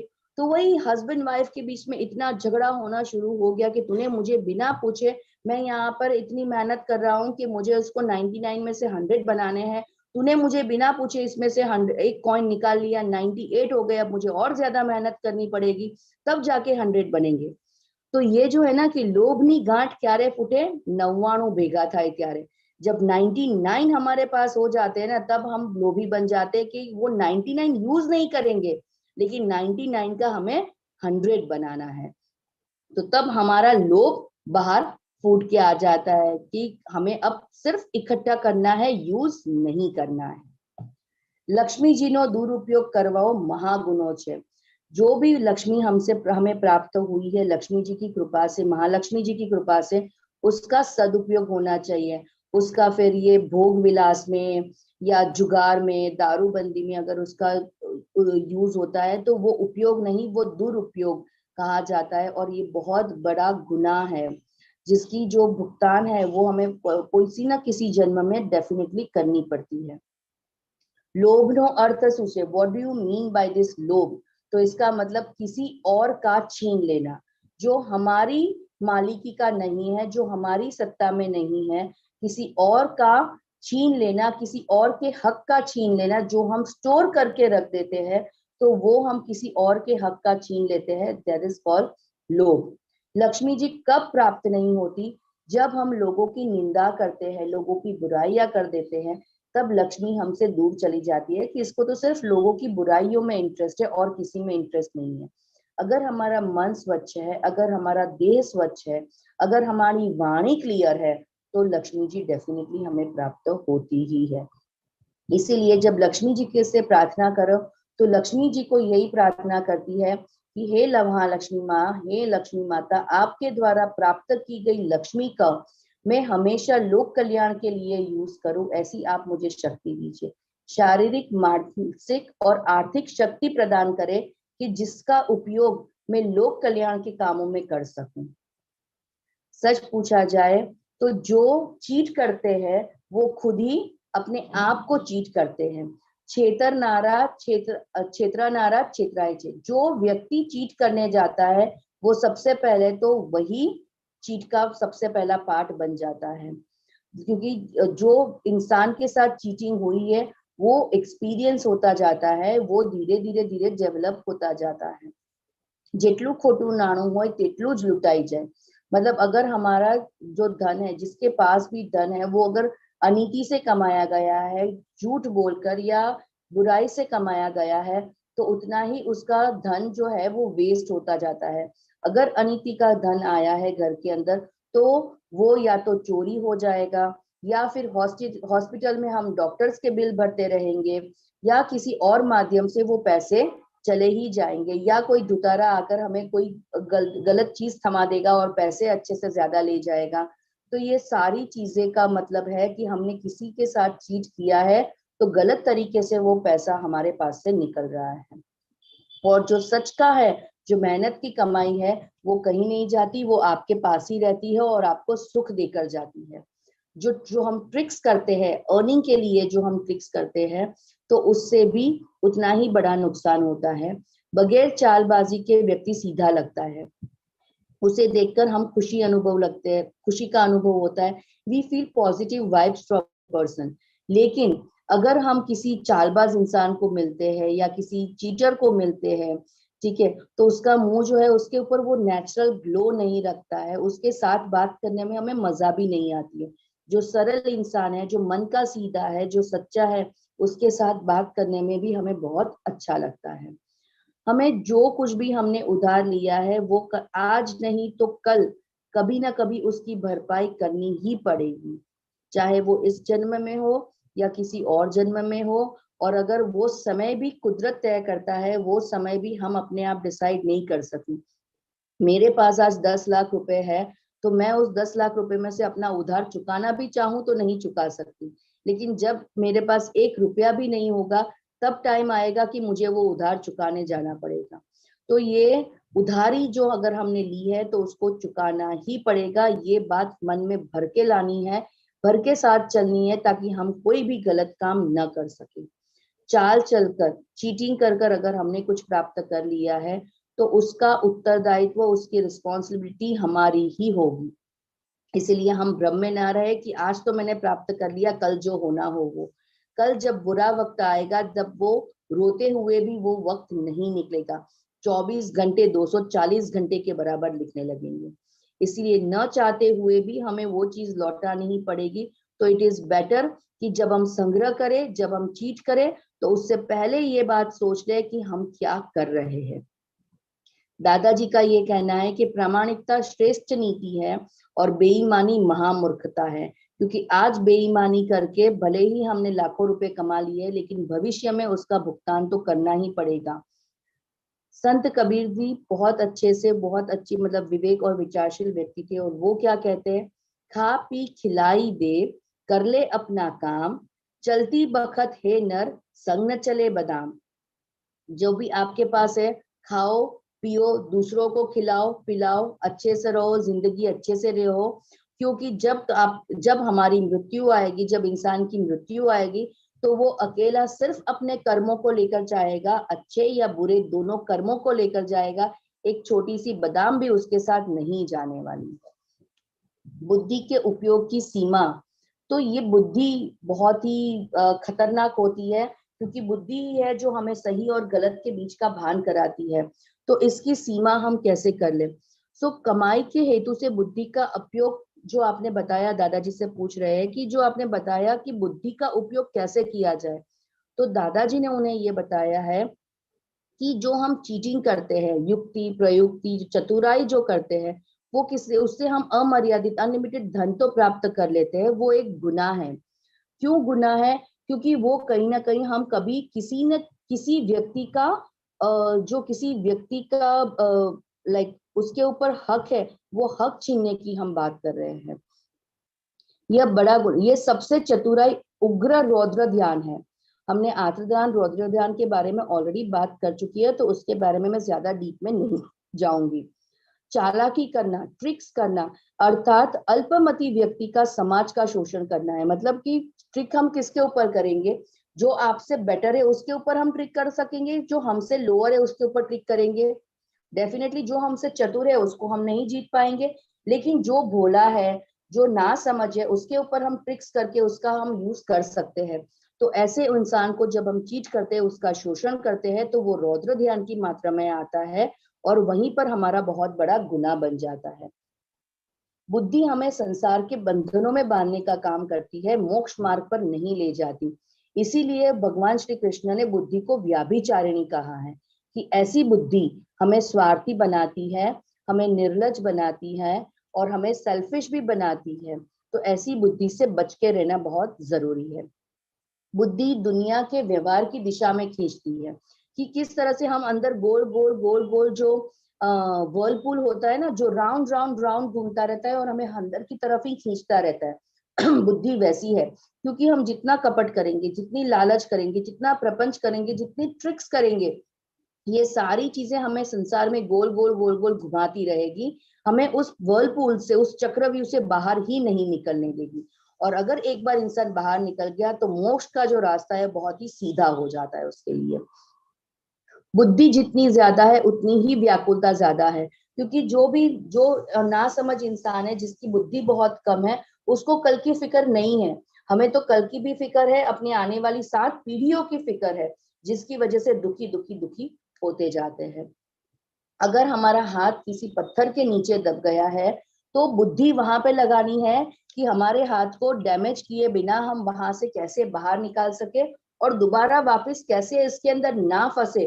बुद्धि उसके अंदर उपयोग करनी है, लोगों को ठगने के लिए नहीं, छल कपट करने के लिए नहीं, लोगों का छीन लेने के लिए कभी भी बुद्धि का उपयोग नहीं होना चाहिए। ऐसा करना मतलब रौद्र ध्यान होता है, और रौद्र ध्यान मतलब कि तिर्यंच गति के अंदर जाने का हमारा रास्ता हमने खोल दिया है। आदि शंकराचार्य जी क्या कहते हैं? मूढ़ जहि ही धनागम तृषाणाम कुरु सद्बुद्धि मम मनसि वितुश्रणम यल्लभसे निज कर्मोपातम वित्तम तेन विनोदय चित्तम। मतलब कि बुद्धि, धन को एकत्रित करने के जो हमारी बुद्धि हमें टेढ़ा रास्ता दिखा रही है, उसको त्याग दो। अपने धन संचय करने के लोभ को त्याग दो, अपने मन से सारी कामनाओं का त्याग कर दो, सत्य के राह पर अनुसरण करो, परिश्रम से जो धन प्राप्त होता है उसमें खुश रहो। जब व्यक्ति धन उपार्जन करने में असमर्थ है, तभी तक जो परिवार है उसके ऊपर स्नेह दिखाता है, उसे प्यार करता है, उसे सम्मान करता है, लेकिन वही व्यक्ति जब अशक्त हो जाए तो उसके भाव भी नहीं पूछते। हमने नारद मुनि के द्वारा वो जो वाल्मीकि ऋषि है उनकी कहानी भी सुनी है कि जो पहले लुटारो थे, राइट, नारद मुनि उनसे मिले और उनसे कहा कि तुम्हारा जिस परिवार के लिए तुम लूटपाट कर रहे हो, जिसके लिए तुम ये सब गलत रास्ता चूज कर रहे हो, क्या वो तुम्हारे कर्म में तुम्हारे साथ है? वाल्मीकि ने, जब लुटारू थे तब लुटारू वाल्मीकि ने नारद जी को बांध दिया पेड़ के साथ, बोला मैं पूछ के अभी आता हूँ, तुम यहीं पर रहना। नारद जी आराम से नारायण नारायण करके वहां पर खड़े रहे। वाल्मीकि अपने घर गए, अपने सारे परिवारजनों से, पत्नी से, बच्चों से, सब परिवारजनों से पूछा कि क्या तुम मेरे गलत कार्य में भी मेरा साथ, मेरे सहभागी हो, मेरे कर्म में? पूरे परिवार में मना कर दिया। तब जाके उनकी आंखें खुली, वो नारद जी के पास वापस आए और वो वाल्मीकि लुटारू में से वो महान ऋषि वाल्मीकि बने। ये हम सब जानते हैं कि जिनको शुरू में राम राम बोलना भी नहीं आता था, जो मरा मरा मरा बोलते थे, उसमें पर से उन्होंने राम राम किया, लेकिन उनकी सिंसियरिटी थी जो उन्हें टॉप पर लेकर गई। तो बुद्धि का काम जो है वो धन उपार्जन करने के लिए होना चाहिए, लेकिन एक लिमिटेड के वे में होना चाहिए, लोभी या संकुचित मान्यता के साथ नहीं होना चाहिए। धन अकल्याणकारी है और इसमें जरा सा भी सुख नहीं मिल सकता। ऐसा विचार प्रतिदिन होना चाहिए। धनवान व्यक्ति भी डरते हैं कि कहीं उनकी पोल न खुल जाए कि उन्होंने कैसे ये धन प्राप्त किया है, या कहीं उनकी पोल न खुल जाए कि उनको ये पैसा किस तरह से मिला है। और उनको सबसे बड़ा डर रहता है कि उनका जो पैसा है वो उनके हाथ से छीन न जाए। अगर उनका धन चला गया तो वो क्या करेंगे, अगर उनके पास पैसा नहीं रहा तो उनको वो सम्मान, वो रिस्पेक्ट मिलेगा या नहीं मिलेगा, ये उनकी सबसे बड़ा उनका डर रहता है। सो मितव्ययी बनना बहुत जरूरी है। अब लोभी बनना या मितव्ययी बनना, ये एक बहुत अच्छी, एक बहुत ही पतली लाइन है इसके अंदर, लोभी और करकसर और लोभ। जो मितव्ययी व्यक्ति है वो आर्थिक संयोगों को संतुलित करने का काम करती है। इट मीन्स हमें क्या करना, मतलब इंसान को कैसा बनना चाहिए कि करकसर बनना चाहिए, कि जहां पर 5 से काम अगर हो सकता है तो वहां पर 15 खर्च करने की जरूरत नहीं है, वहां पे करकसर करना है। लेकिन लोभी व्यक्ति तो क्या करता है कि अगर 5 की जरूरत है तो 5 भी खर्चा नहीं करता। वो जो लास्ट टाइम मैंने एक लोभी व्यक्ति की कहानी सुनाई थी कि नारियल जो 10 रुपए में मिल रहा था वो 8 रुपए में, 5 रुपए में, 3 रुपए में, और लास्ट में उसको जो चाहिए था that was completely free of cost, उसके चक्कर में वो लटक गया और उसको डबल खर्चा करना पड़ा। तो हमें मितव्ययी बनना है कि अगर जरूरत नहीं है तो खाली खर्चा नहीं करना है। कभी भी उधार नहीं लेना चाहिए, क्योंकि जैसे हमने बात की कि कभी भी हम उधार लेते हैं तो आज हमने उधार ले लिया और उस इंसान को भी हम भूल गए, वो भी बेचारा भूल गया कि उसने हमें उधार लिया था। लेकिन हमारा जो कर्म राजा है ना, जो महासत्ता है, वो सब कुछ याद रखता है कि हमने किससे कितना उधार लिया है। और जब तक आप वो उधारी रिटर्न नहीं करोगे वो आपके पीछे भागता ही रहेगा। और उधारी कब चुकानी होगी, जब आपके पास कुछ नहीं होगा तब आपको चुकानी होगी। आप चाहो या ना चाहो वो चुकाना तो आपको पड़ेगा ही। इसीलिए व्यवहार करने के लिए अगर हम उधार लेते हैं तो ठीक है, लेकिन वो भी किस तरह से होना चाहिए कि जैसे हमारा जो भी बिजनेस है वो अच्छे से चलना अगर शुरू हो गया तो we have to return that money, उसमें भी हमारी प्रामाणिकता होनी चाहिए। लेकिन सुख सुविधाओं के लिए या फैशन करने के लिए कभी भी उधार नहीं लेना चाहिए। हाँ, लेकिन अपने पोषण है तो अगर घर में कुछ भी नहीं है खाने को, या हमारी थोड़ी कंडीशन खराब है, इंसान की कंडीशन खराब है, तो एट द टाइम उधार ले सकते हैं, but with a condition, with a भावना कि वो उधार हमें रिटर्न करना ही है। लेकिन मौज शौक के लिए, घूमने जाने के लिए कभी भी उधार नहीं लेना चाहिए। लोभी और कंजूस व्यक्ति में क्या अंतर होता है? तो कंजूस व्यक्ति जो है वो सिर्फ पैसों से उसका निस्बत होता है, लेकिन लोभी व्यक्ति जो होता है उसे मान मर्तबे की, हर चीज की उसको लोभ रहता है। कि किसी ने कहीं पर भी वो किसी के घर गया, चाय का भाव नहीं पूछा, उसने अच्छे से बात नहीं की। और लोभी व्यक्ति को कितना भी आप सम्मान दे दो उसे हमेशा कम ही पड़ता है। और उस लोभ की वजह से, उस सम्मान के लोभ की वजह से उसका ईगो भी इंक्रीज होता जाता है और पता भी नहीं चलता कि कब वो पर्सन इगोइस्टिक बन गया। और असल में देखा जाए तो उस व्यक्ति की पीछे से कोई वैल्यू नहीं होती, सामने सब लोग उसकी बातें करते लेकिन पीठ पीछे उसकी बुराई ही होती है, पीठ पीछे कोई उसको रिस्पेक्ट नहीं देता। कंजूस जो है वो लोभ की दृष्टि से देखता है, सब कुछ उसको अपना कर लेना होता है, मतलब पैसे उसके खर्च नहीं होने चाहिए। वो बस उसी मौके की तलाश में रहता है कि सब कुछ अपने पास मिल जाए। जैसे चींटियां जो होती है, हमने देखा है हमेशा कि चींटियां हमेशा they are the most hard working animals I could say, कि हमेशा काम करती रहती है। समर के लिए इकट्ठा करेगी, अरे मॉनसून के लिए इकट्ठा करेगी, विंटर के लिए इकट्ठा करेगी। और जो चूहा होता है वो बिल्कुल भी परिश्रम नहीं करता है और एक ही चुटकी में आकर सब कुछ खत्म करके तहस नहस करके चला जाता है। कंजूसी और करकसर में क्या फर्क है? तो बहुत बड़ा फर्क है, क्योंकि कंजूस इंसान जो अपने, अगर वो खुद बीमार भी पड़ा ना तो अपनी बीमारी के लिए ऊपर वो खर्चा करना नहीं चाहेगा। वो यही चाहेगा कि मैं सरकारी अस्पताल में चला जाऊं और वहां पे मेरा फ्री में इलाज हो जाए। लेकिन जो करकसर वाली व्यक्ति है, फॉर एग्जाम्पल अगर उसकी महीने की कमाई अगर 10,000 रुपीज है तो वो उसमें से 6,000 या 7,000 या 8,000 खर्चा करेगा और बाकी 2,000 रुपए बचत करने की कोशिश करेगा। तो उस व्यक्ति को हम करकसरी व्यक्ति बोल सकते हैं, कि जब तक जरूरत नहीं है नई चीजें नहीं खरीदना है, वो करकसरी व्यक्ति होता है। और करकसर का गुण हर इंसान में होना चाहिए। लेकिन जो कंजूस व्यक्ति होता है तो उसकी तो महीने की इनकम 50,000 होती है, फिर भी उसमें से वो 5 या 6,000 रुपीज खर्च करता है, तो वो कंजूसी की मात्रा में, कंजूसी की कैटेगरी में आ जाता है। सबसे बड़ा ये इकोनॉमी का कर कसर करना, ये इकोनॉमी का सबसे बड़ा गुण है और हर इंसान को वो गुण सीखना ही चाहिए, क्योंकि बाकी जो भी बचत होती है उससे हम अपने फ्यूचर भी सिक्योर कर सकते हैं। और दूसरा कि इन फ्यूचर अगर कोई भी प्रॉब्लम आ गई तो कर कसर का अगर गुण होगा तो उस इंसान को इतनी ज्यादा प्रॉब्लम्स का सामना नहीं करना पड़ेगा। किफायत और कंजूसी ये दोनों चीजें हैं, वो टोटली ऑपोजिट भी है। और उदार व्यक्ति जो है वो लोगों को पसंद भी आता है, लेकिन जो कंजूस व्यक्ति है वो किसी को पसंद नहीं आता है। ज्ञानी पुरुष किफायती भी है और उदार भी है। जब उन्हें लोगों के काम की भलाई करनी होती है तब वो बहुत उदार है, लेकिन जब अपने लिए उनको कुछ लेना होता है तो वो बहुत ही किफायती है। दादा भगवान जो बड़े दादाजी थे वो भी, उनके पास लिमिटेड धोती और कुर्ता थे, उनके पास हार्डली 2 या 3 पैरी कुर्ता और धोती रहेगी। उनके सामान में से जब उनके बाद उनका सामान हार्डली 1 बैग उनका सामान था, ज्यादा कुछ उन्होंने, जितनी उनकी जरूरतें थी उनकी उतना ही उन्होंने भरा था, उससे ज्यादा कुछ भी उन्होंने नहीं भरा था। दादाजी का ये कहते हैं कि परिस्थिति के अनुसार अपने आप को ढाल देते हैं, कि जब अगर दूसरों के लिए यूज करना है तो उसमें उदार बने, लेकिन खुद के लिए जब यूज करना है तब उसमें हम थोड़े से करकसर कर सकते हैं। तो संपत्ति का भंडारण मतलब अक्यूमुलेट करना क्या सही है?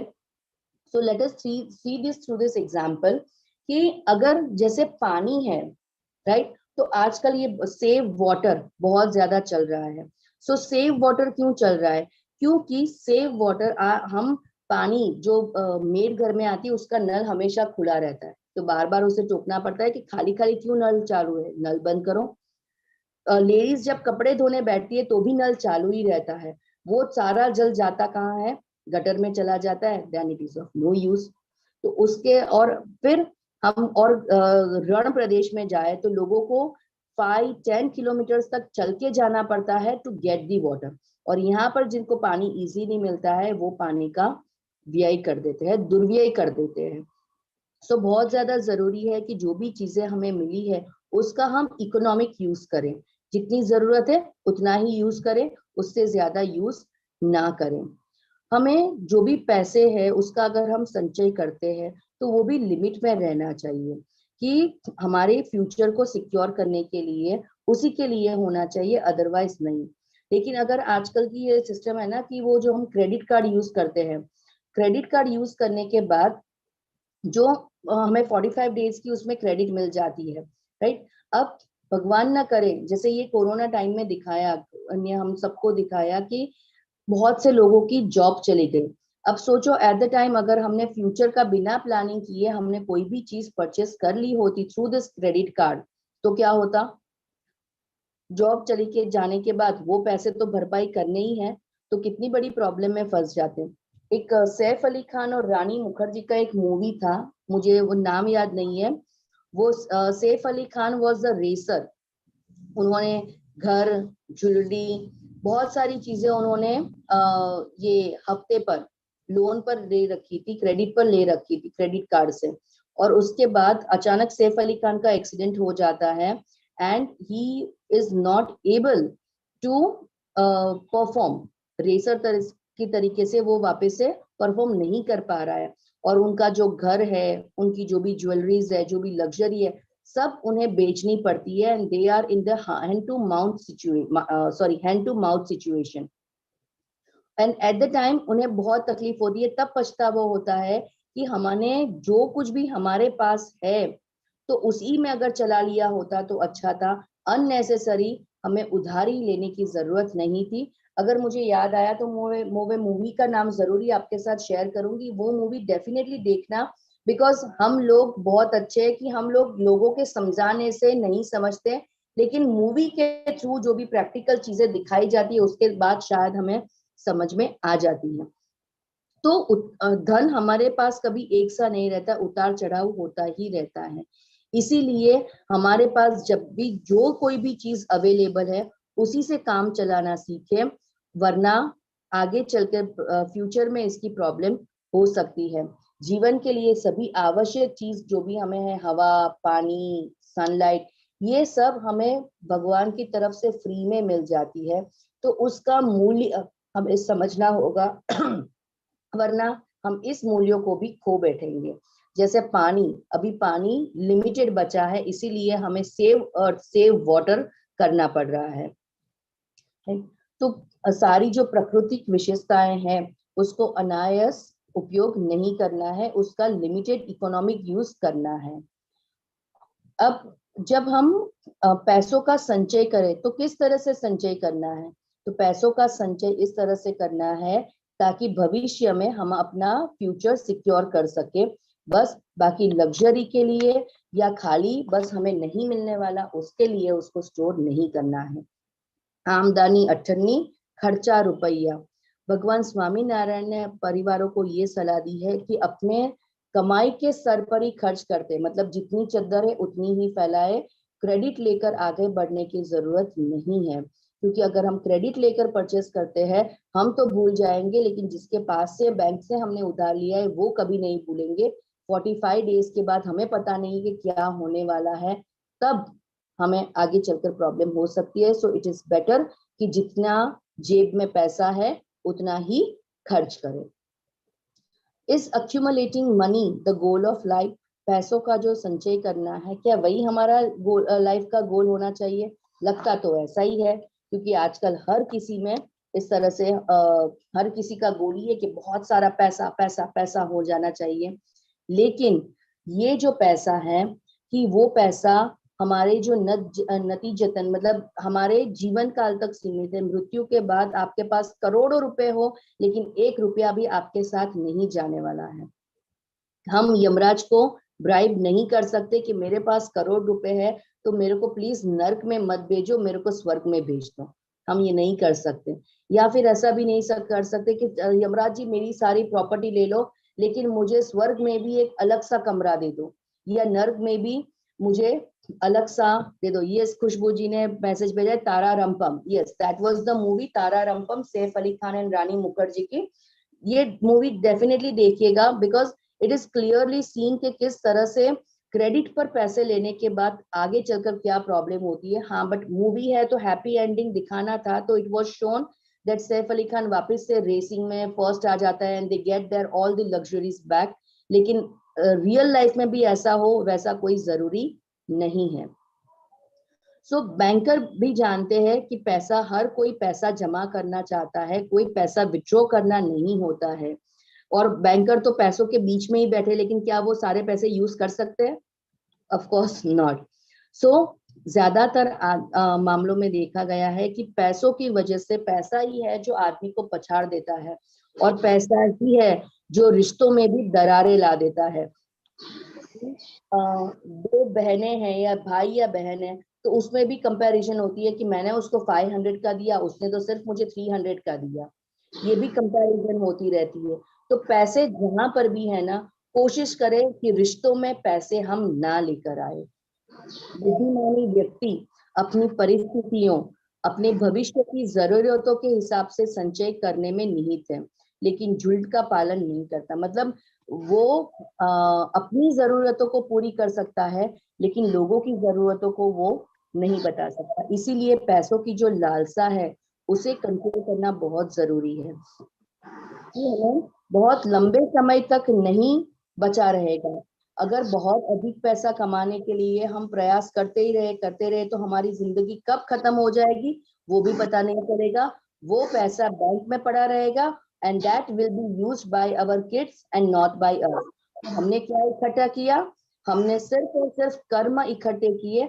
हमने सिर्फ और सिर्फ अपने कर्म गलत तरीके से बांधे और रौद्र ध्यान आत्र ध्यान में हम अंदर पड़े रहे। लोगों को पीड़ा पहुंचाने का रौद्र ध्यान हमने कर लिया और हाई पैसा करके आद्र ध्यान कर लिया और लोगों की इच्छा, लोगों की भलाई के लिए उसको नहीं यूज किया। इसीलिए पैसों की अगर लालच है तो उस इंसान का अधोगति में जाना निश्चित है। तो कई अगर पैसों की लालच है तो उसे पैसों का संग्रह होना चाहिए ओनली फॉर द फ्यूचर सेक, हमारा फ्यूचर सिक्योर रहे, सेफ रहे, हमें अपने बुढ़ापे में हाथ फैलाने की जरूरत ना पड़े, अपने बच्चों के पास भी। बट बहुत ज्यादा मेरे बच्चे के लिए, उसके बेटे के लिए 7 पीढ़ियों तक मैं जमा कर लूं, इस तरह के से पैसों का लालच नहीं होना चाहिए। सामान्य रूप से लोग अधिक से अधिक धन हड़पने के दौड़ में लगे रहते हैं। इसीलिए श्रीमद राजचंद्र जी ने भी सलाह दी है कि कमाई के उद्देश्यों पर विचार करना चाहिए कि हम क्यों कमा रहे हैं। हम सभी के लिए चिंतन करने के लिए यहाँ गहरा संदेश है कि ज्ञानी पुरुष कनु दादाजी कहते हैं कि कोई नहीं जानता कि कितना पर्याप्त है। डू यू नो आपके लिए कितना यूजफुल, कितना पर्याप्त है? हम नहीं जानते, बिकॉज हमारी इच्छाएं जो है वो अनलिमिटेड है। इसीलिए simplicity and noble use of money is the best use. Dada Bhagwan जी कहते, वो जब ट्रैवलिंग करते थे ना, तो फॉरेन कंट्री में वो अपना एक छोटा सा बैग ही लेकर जाते थे। तो लोग पूछते कि दादाजी इतनी बैग? बोला हाँ हो गया मेरा, मुझे किसी और बैग की जरूरत नहीं है, क्योंकि मुझे जितने कपड़े चाहिए उसके अंदर मेरे कपड़े आ गए हैं।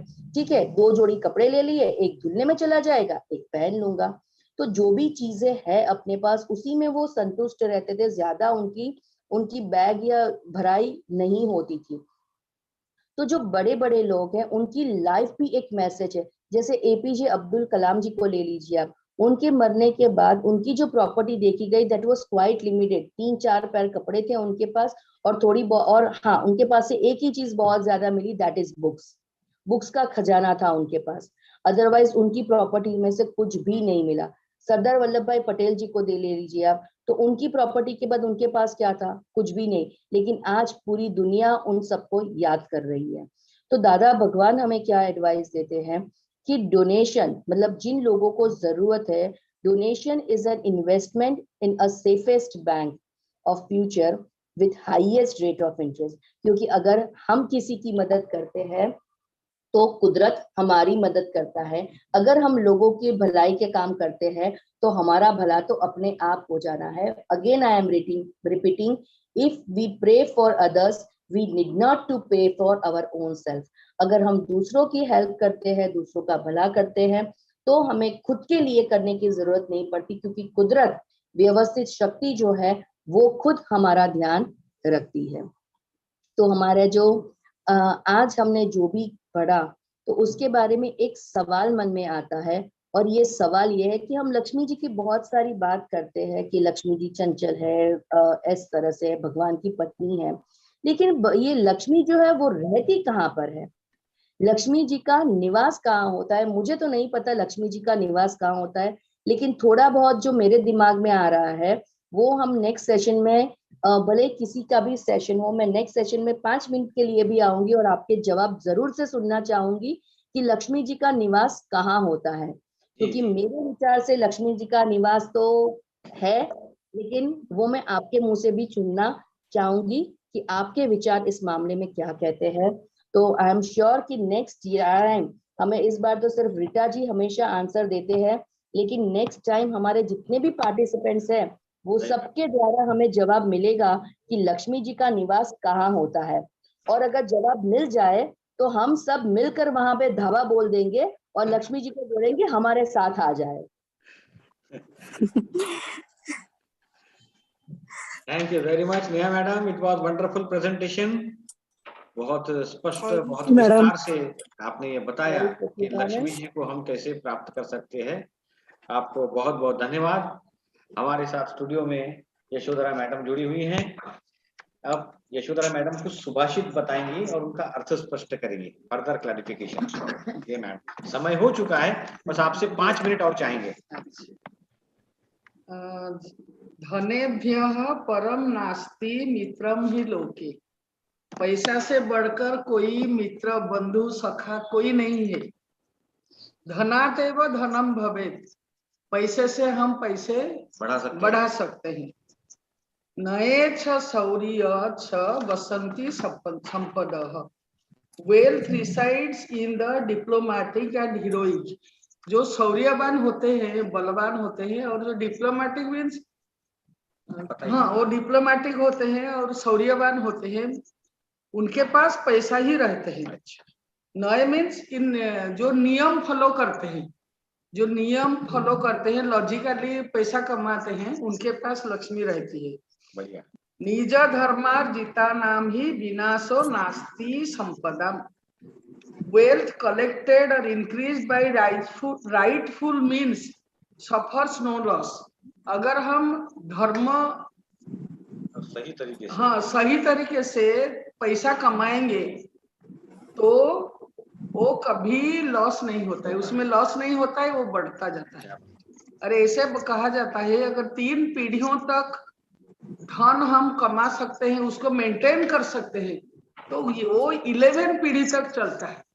3 पीढ़ियों तक पैसा तो कमाना, लेकिन उसको मेंटेन करना चाहिए कि जो हमारा स्टेटस अगर 3 पीढ़ी तक मेंटेन हो गया तो 11 पीढ़ी तक कोई ये नहीं कर सकता। Thank you. चलिए आज के सेशन का समापन करेंगे। नेहा बेन, बहुत बहुत धन्यवाद। हमको हमारे पैसों से रिलेटेड सभी प्रश्नों का उत्तर इसमें मिल चुका है। ये सेशन से मुझे एक काव्य याद आ रहा है, रविंद्रनाथ टैगोर जी ने लिखा है, वो गीतांजलि में। भावानुवाद में कर देता हूँ, भाषांतर की गलतियों के लिए आप क्षमा करेंगे। इसमें नैरेटर एक भिखारी है और वो लिखता है, हे भगवान, सुबह उठकर अपनी झोली लेकर मैं चल पड़ा। कहीं से अन्न के दाने मिले, कहीं कुछ पैसे मिले। दोपहर के गर्म धूप में मैं थक गया, अपने आप को कोसते कोसते आगे बढ़ा। संध्या समय आया तो मेरे मन में विचार आया कि हे प्रभु, मुझ पर कृपा कब होगी। तो मैंने तुरंत सामने देखा, जगमग प्रकाश और साक्षात ईश्वर मेरे सामने खड़े हैं। मैं तो असमंजस में पड़ गया। कुछ दूरी पर से ईश्वर मेरी ओर बढ़ने लगे और मैं तो घबरा ही गया और मन में तूफान उठा कि अब प्रभु से मैं क्या मांगूं। ये तो स्वर्ण अवसर है, मेरी जन्म की गरीबी अब दूर होने वाली है। तब तक ईश्वर मेरे पास पहुंच गए। मेरे कुछ कहने से पहले ही उन्होंने अपना हाथ मेरे आगे बढ़ाया और कहा, मुझे कुछ दो। मैं बिल्कुल कंफ्यूज्ड हो गया, अपने झोली में हाथ डाला, कुछ समझ नहीं पाया और ज्वार का एक दाना मैंने ईश्वर के हाथ पर रखा और भगवान तुरंत ही अंतर्धान हो गए। मुझे बड़ी निराशा हुई। सोचते मैं घर पहुंचा। घर में जाकर जब फर्श पर मैंने अपनी झोली खाली की तो देखा कि एक दाना सोने का हो चुका था। हे ईश्वर, मेरे मन में विचार आया, काश मेरा हृदय इतना बड़ा होता कि मैं आपको मेरी पूरी झोली दे देता, तो आज मेरे पास झोली भर के सोना होता। बहुत बहुत धन्यवाद। अगले सेशन में फिर मिलेंगे।